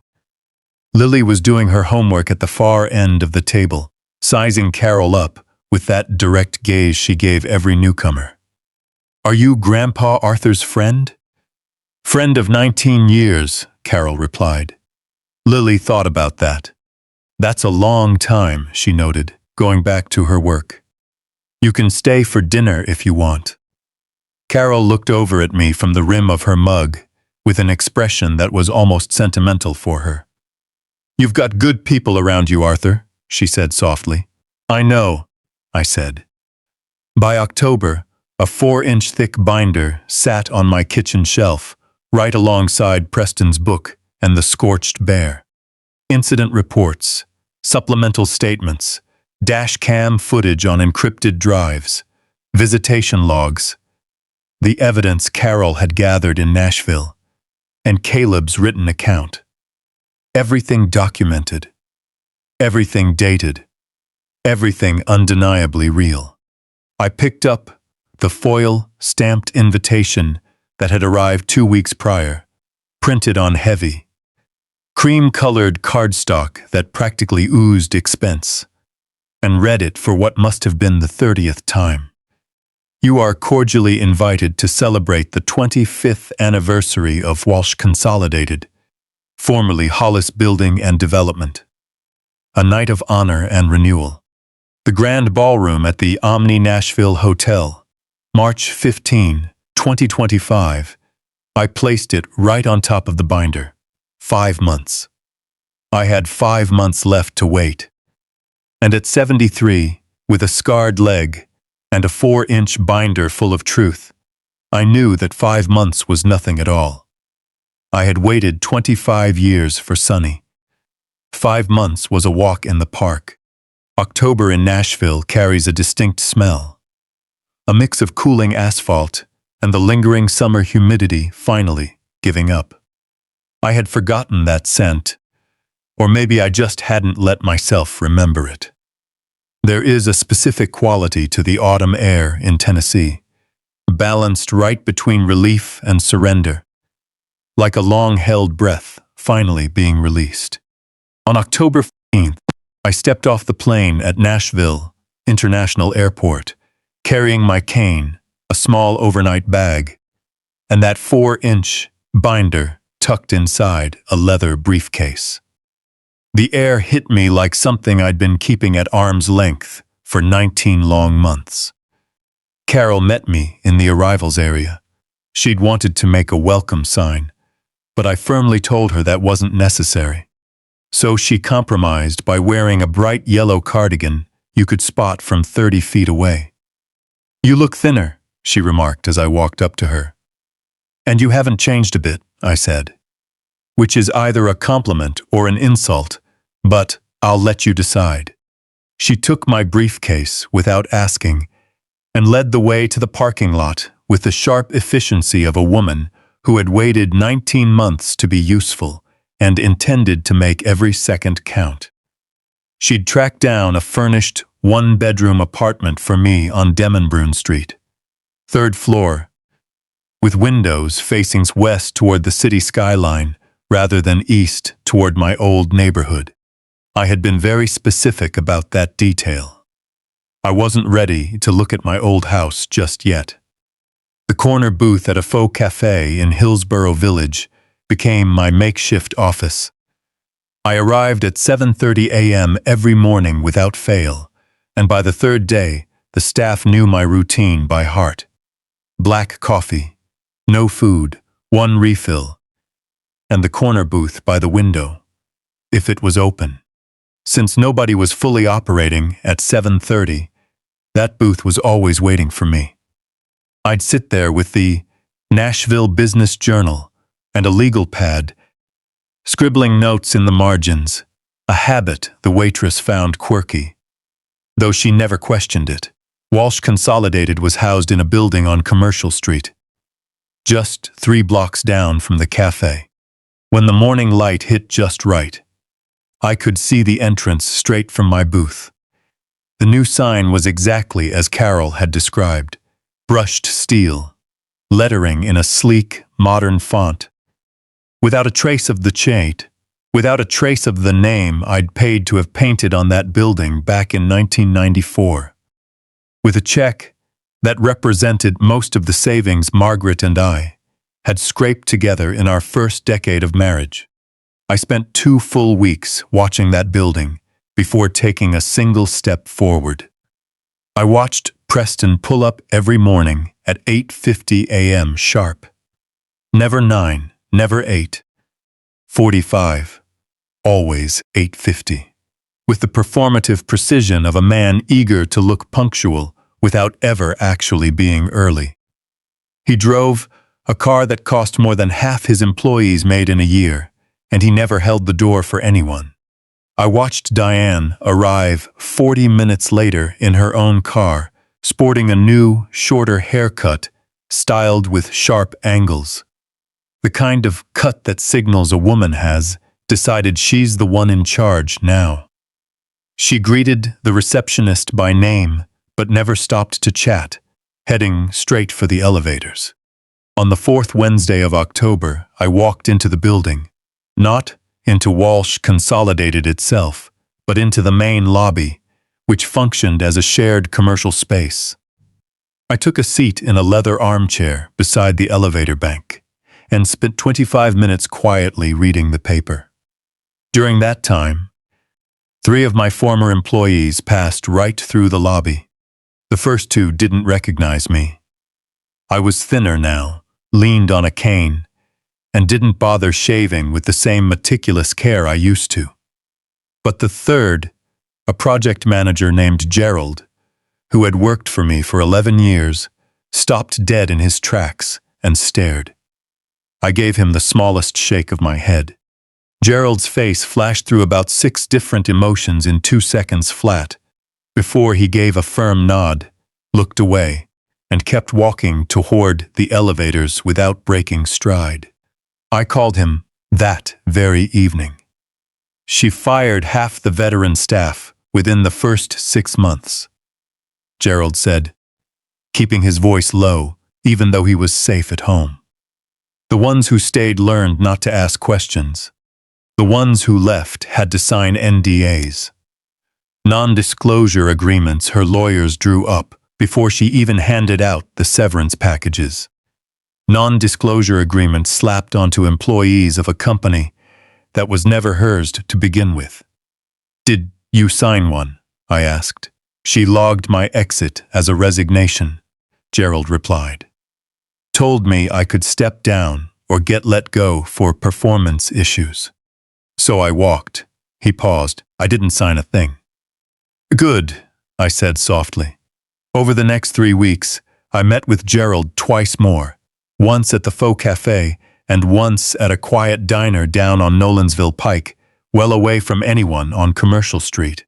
He laid out everything he knew. The budget discrepancies he'd flagged before leaving, the long-standing vendors replaced by unfamiliar firms, and a approved renovation project with costs that didn't align with any legitimate contractor estimate he'd ever seen. I added his statement straight into the binder. It was 5 inches thick now. It was late November on a Thursday when Diane walked past the Faux Cafe, on her way to a power lunch 2 doors down. She was on the phone, animated, gesturing wildly, with her free hand, her voice lost behind the thick glass. She passed right by my corner booth without looking in once. I watched her walk by without a trace of anger or agitation, just a cold, crystal-clear assessment, like a man looking at a problem he'd already solved and was simply waiting to execute. That night, I called Emma. "Are you okay?" she asked, starting off the call the exact same way she always did. "I'm ready," I said. A brief pause. "Ready for what?" "To stop watching and start finishing," I replied. "I need you and Caleb in Nashville come March, and I need Lily here too." "Lily will have to miss a week of school," Emma said. "I know. She'll be thrilled." "We'll be there," Emma said, and I could hear the smile in her voice, backed by that immovable strength of hers. I looked out. At the Nashville skyline, the lights of Lower Broadway glowing in the distance. The city's familiar streets had moved on without me, but it was about to discover it had made a massive strategic mistake. I left a $20 bill on the table, grabbed my cane, and stood up. The corner booth had served its purpose. It was time to make a move. It had been 2 years to the very day. I hadn't planned it that way. They had set the date, not me. They picked March 15th for the anniversary gala simply because it fell on a Saturday, because the Omni Hotel had an opening, and because nobody at Walsh Consolidated had bothered to pause and realize that March 15th was the exact 2-year anniversary of the night they left a man to burn in his own hallway. But I noticed, and I let the coincidence stand. Some things arrange themselves far better than you ever could. I was up before 5. I sat at my kitchen table on Demon Street with a cold cup of coffee in front of me, staring at Margaret's wedding photo leaning against the wall.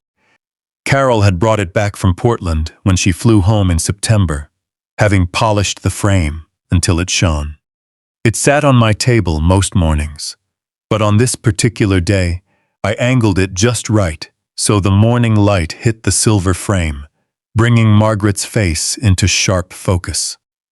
"Today's the day," I told her. She didn't answer, of course. She never did.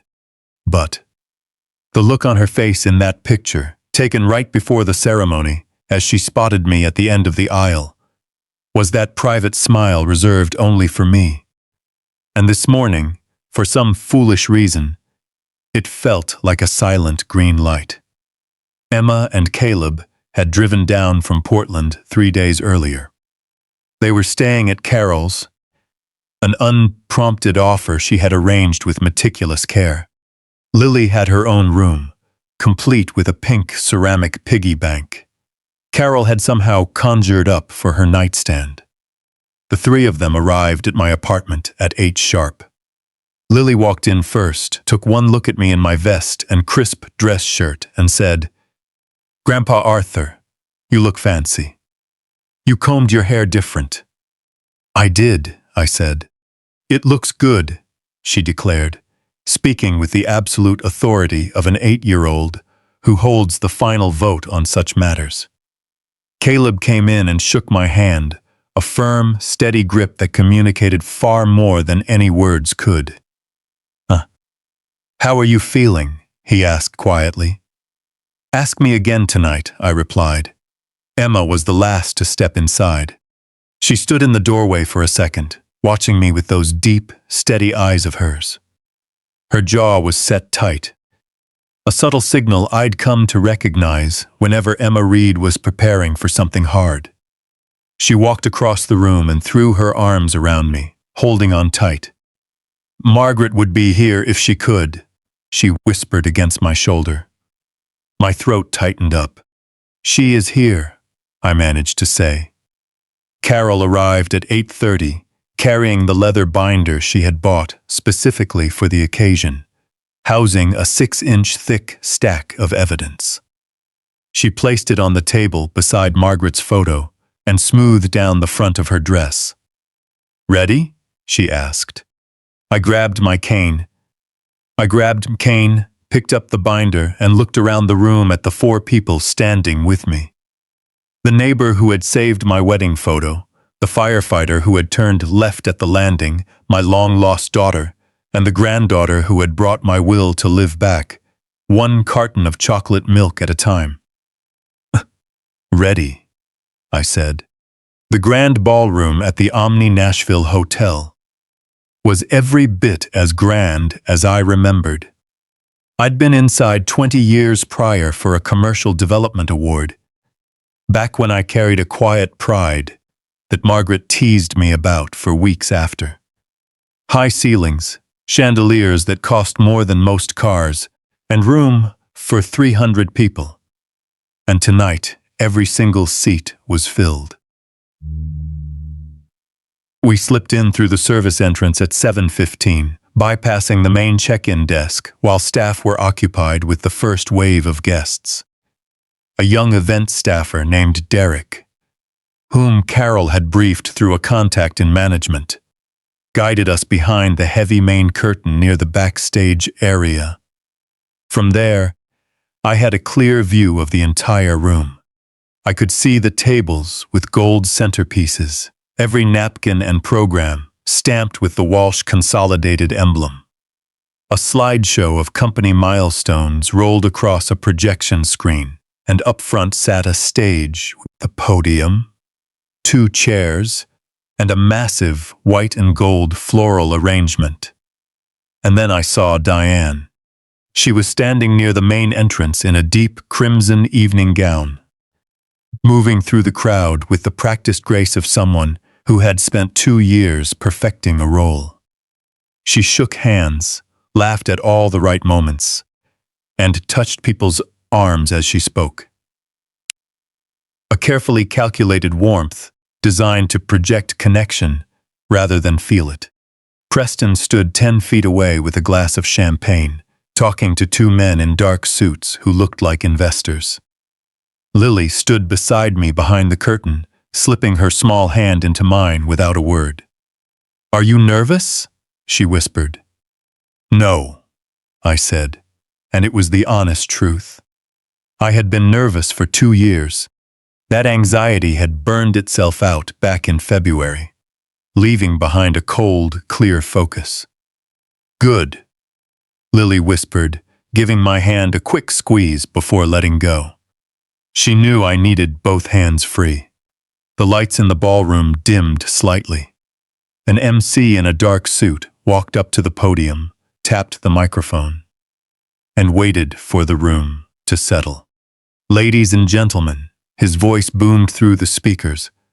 Welcome to the 25th anniversary celebration of Walsh Consolidated.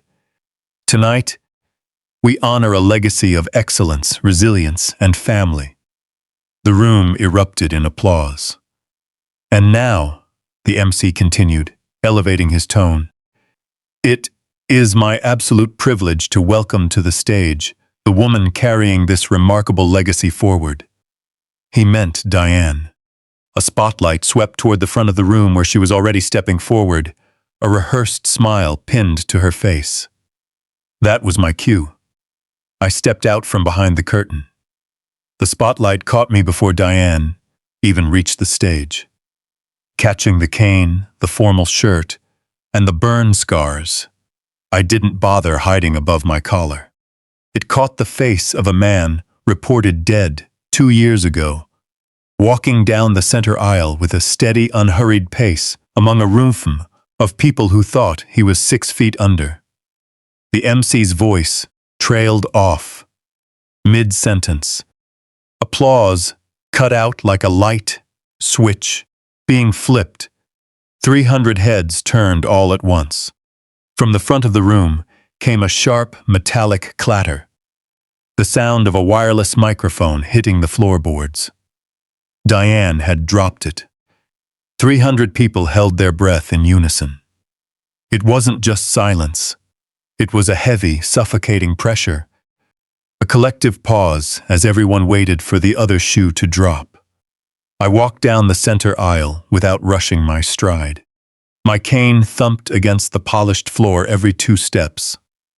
The only sound in the entire room, save for the hum of the air vents and the distant ampullations and a distant clink of a dropped champagne glass. I kept my eyes fixed straight ahead, ignoring the curtain raised as people realized what they were seeing. I looked straight at Diane. She hadn't moved an inch since dropping the mic, frozen in place as her brain tried to process reality. Her face had gone as white as the tablecloths, her hands pressed flat against her sides. Preston set his champagne glass down so hard the stem nearly snapped, his knuckles turning white against the table. I reached the stage. The MC stepped back without a word, backing away from the podium in a quiet retreat.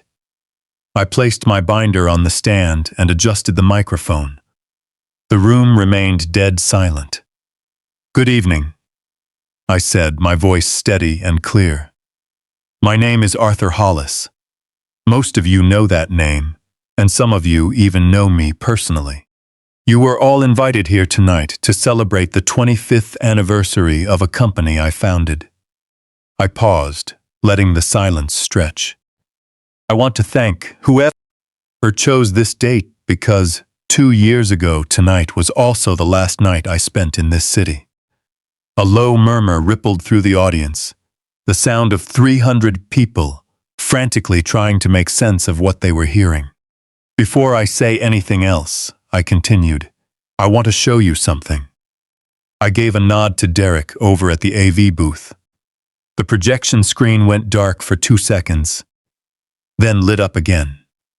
Security footage always looks the same, whether it's capturing an ordinary day or a moment that shatters everything. Grainy night vision with a digital timestamp ticking away in the corner. March 9, 2023. 11:59 p.m., my house, front lawn. Thick smoke was already pouring from the upstairs windows. The entire room watched as Diane walked out the front door, holding Max tight to her chest, moving fast without looking back once. 30 seconds later, Preston emerged carrying the leather duffel bag in his right hand, never turning around either. The front door clicked shut behind them. Then, the audio kicked in. My own voice echoing through the ballroom speakers, dry and weak, but completely unmistakable. "Why? Help me. Please. Somebody help me." Nobody in the room moved. The timestamp kept ticking. 12:02 a.m. 12:03 a.m. 2 people, a dog, and a bag. Preston's phone screen lit up in his hand. Neither of them took a single step back toward the house. I hit pause.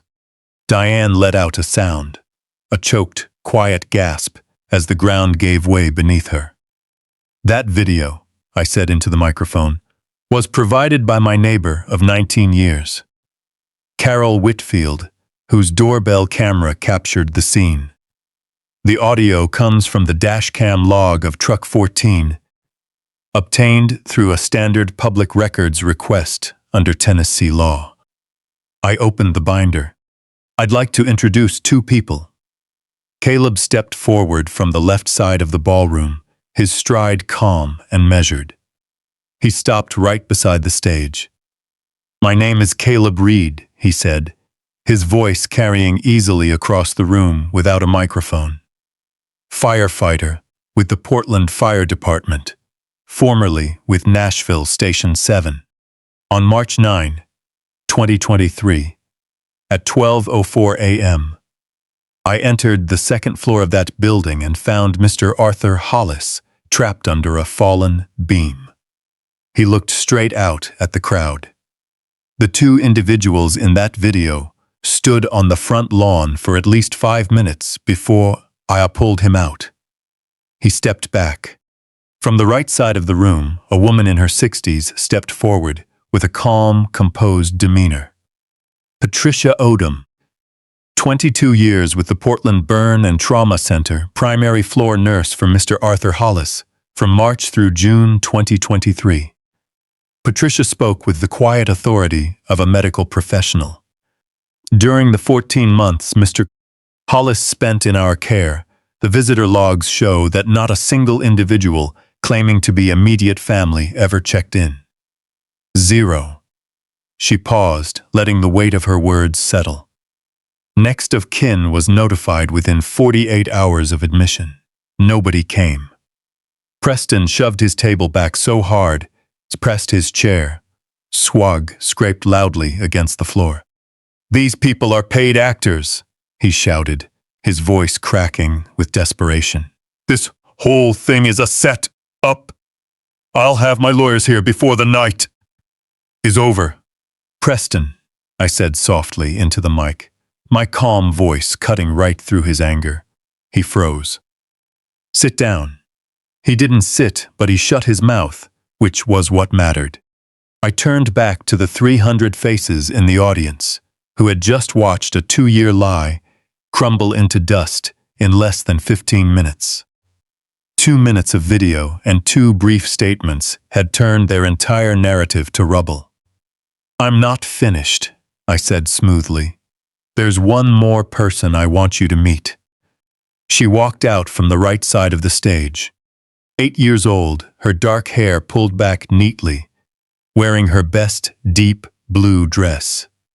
She held my cane horizontally in both hands, carrying it forward like a sacred object. She had insisted on doing this weeks ago when we rehearsed the evening.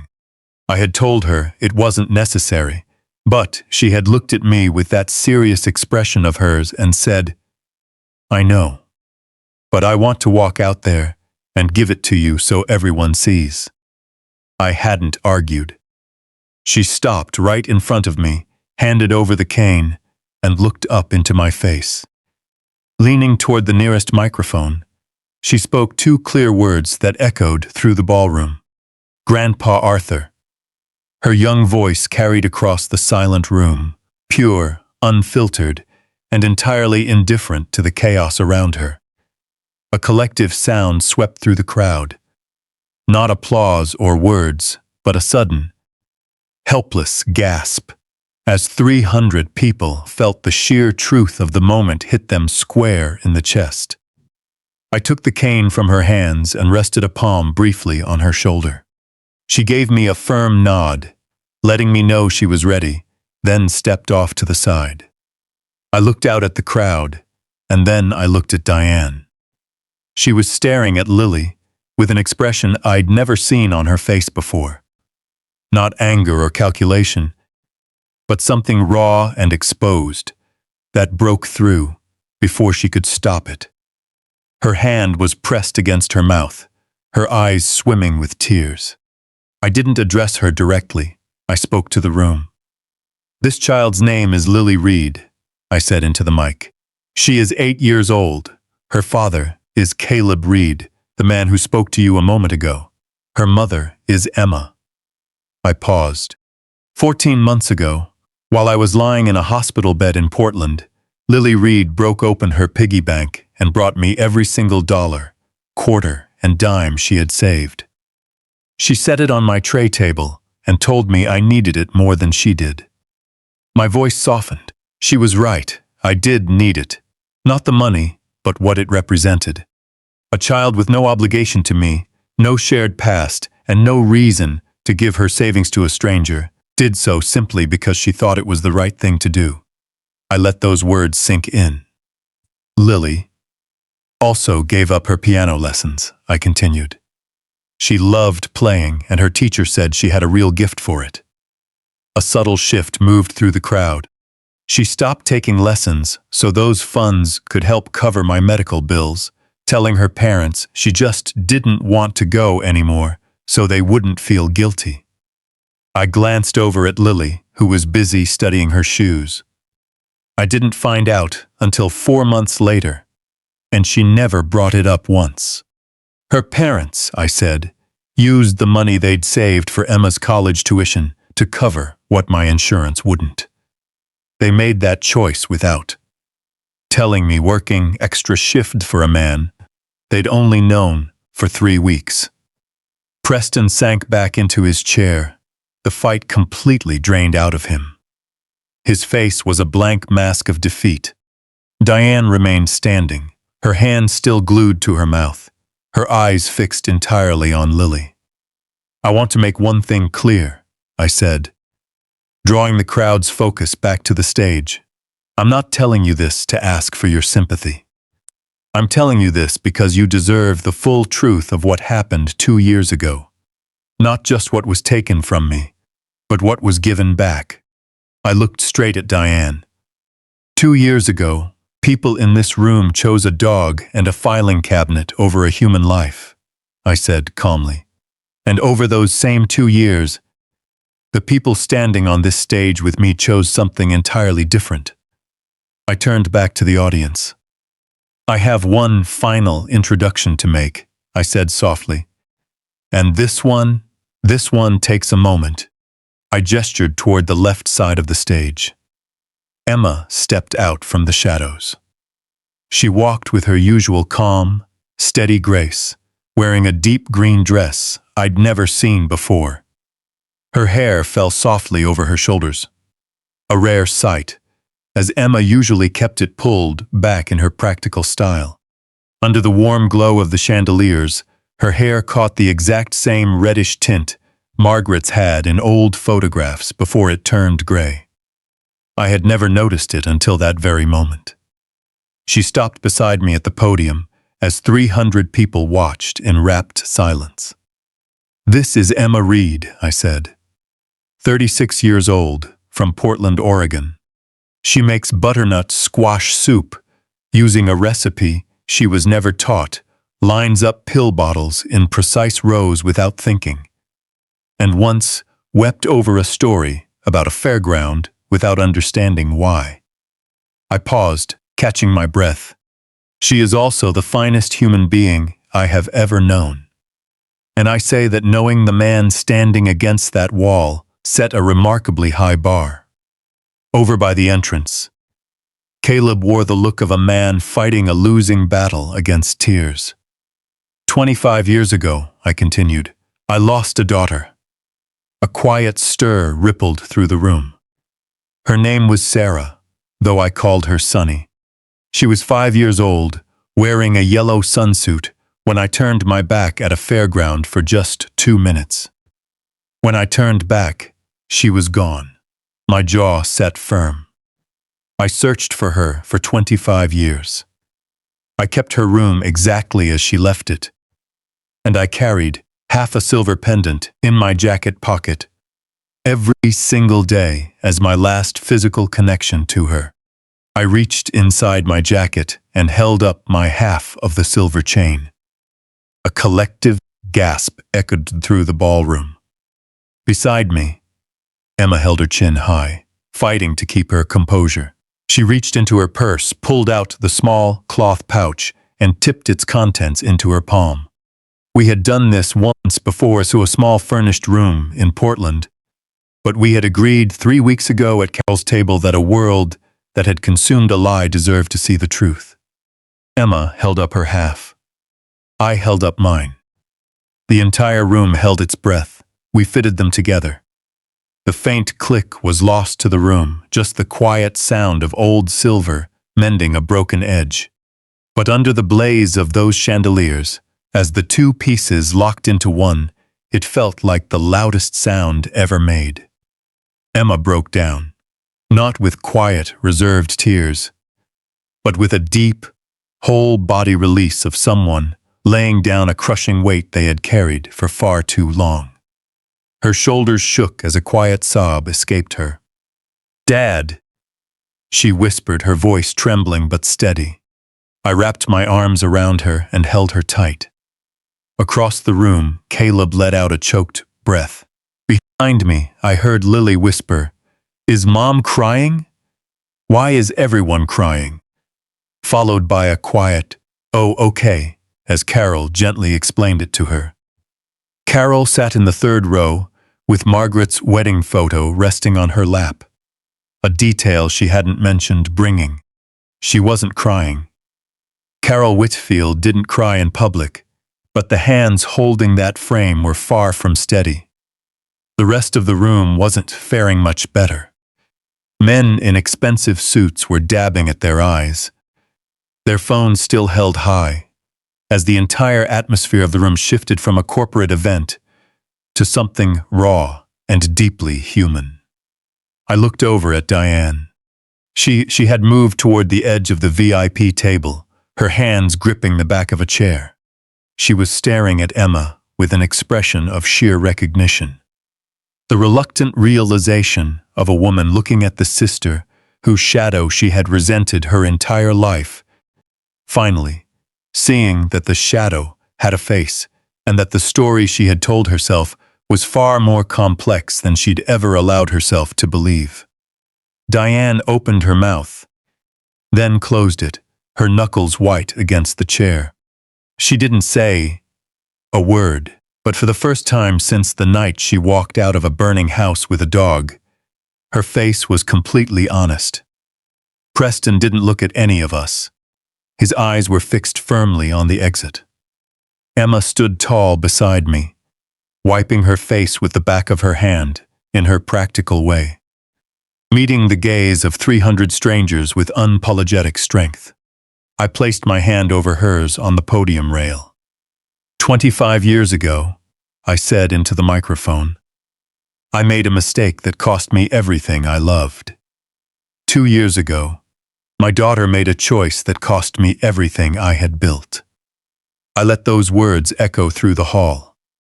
Tonight, I want to tell you what I plan to do about both. In the months that followed that night, people often asked if standing at that podium brought me a sense of satisfaction. The honest answer is no. Not satisfaction, but a quiet peace.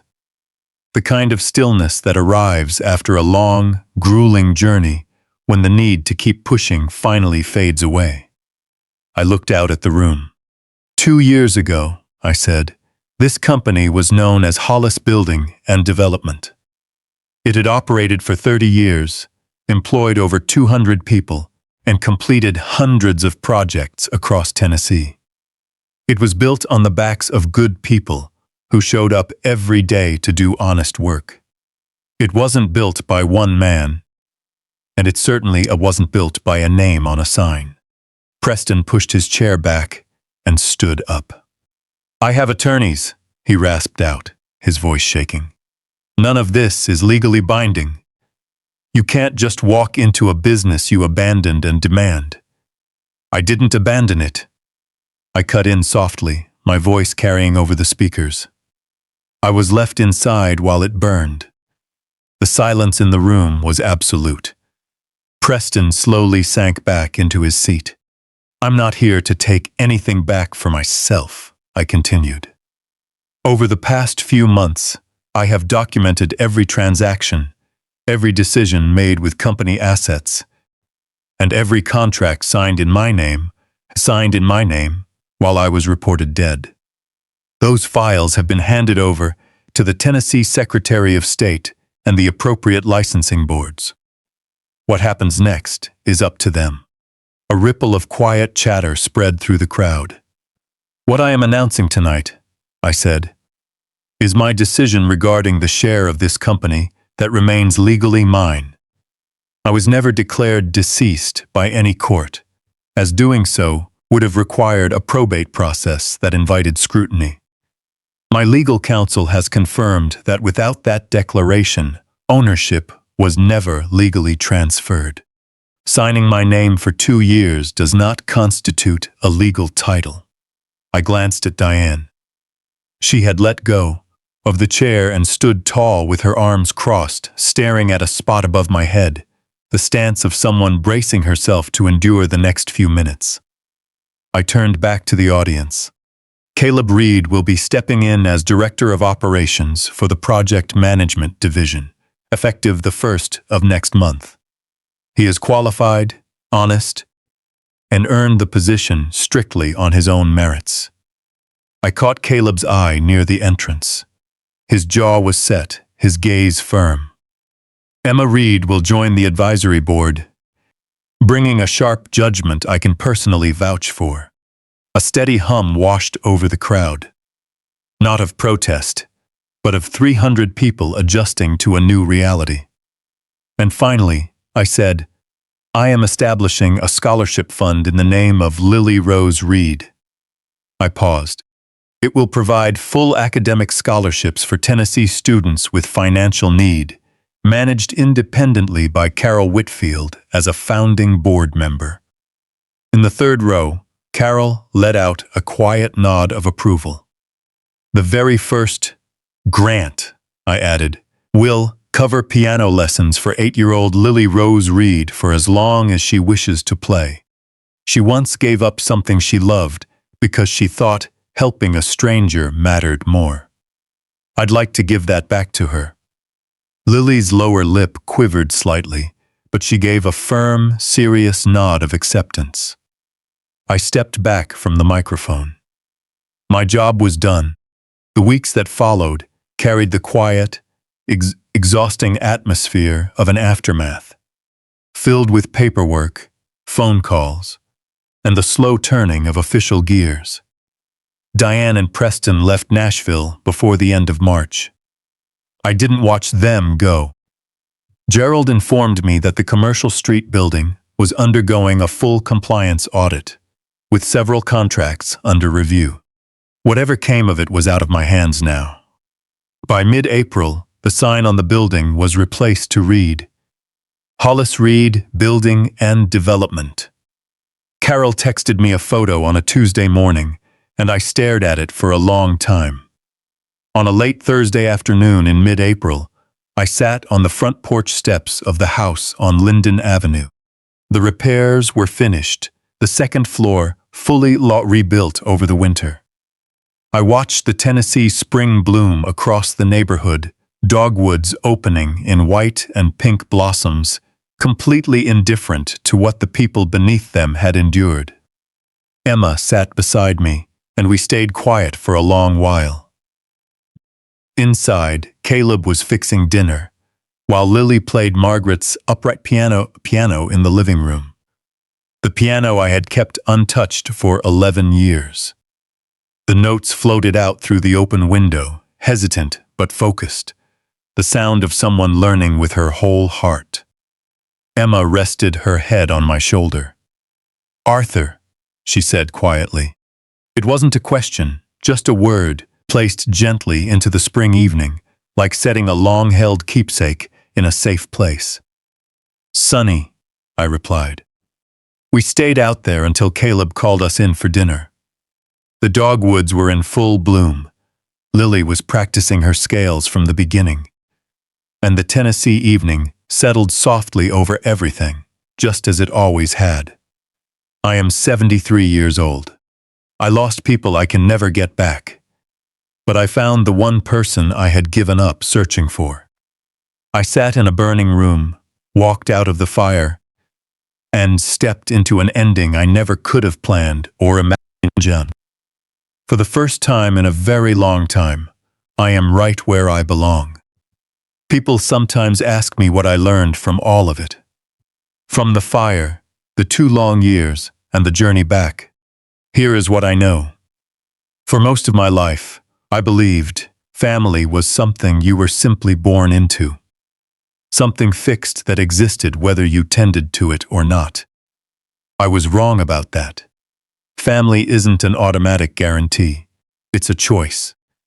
It's the quiet decisions made repeatedly, in small moments when nobody is taking photos or clapping. A man turning left at a stair landing.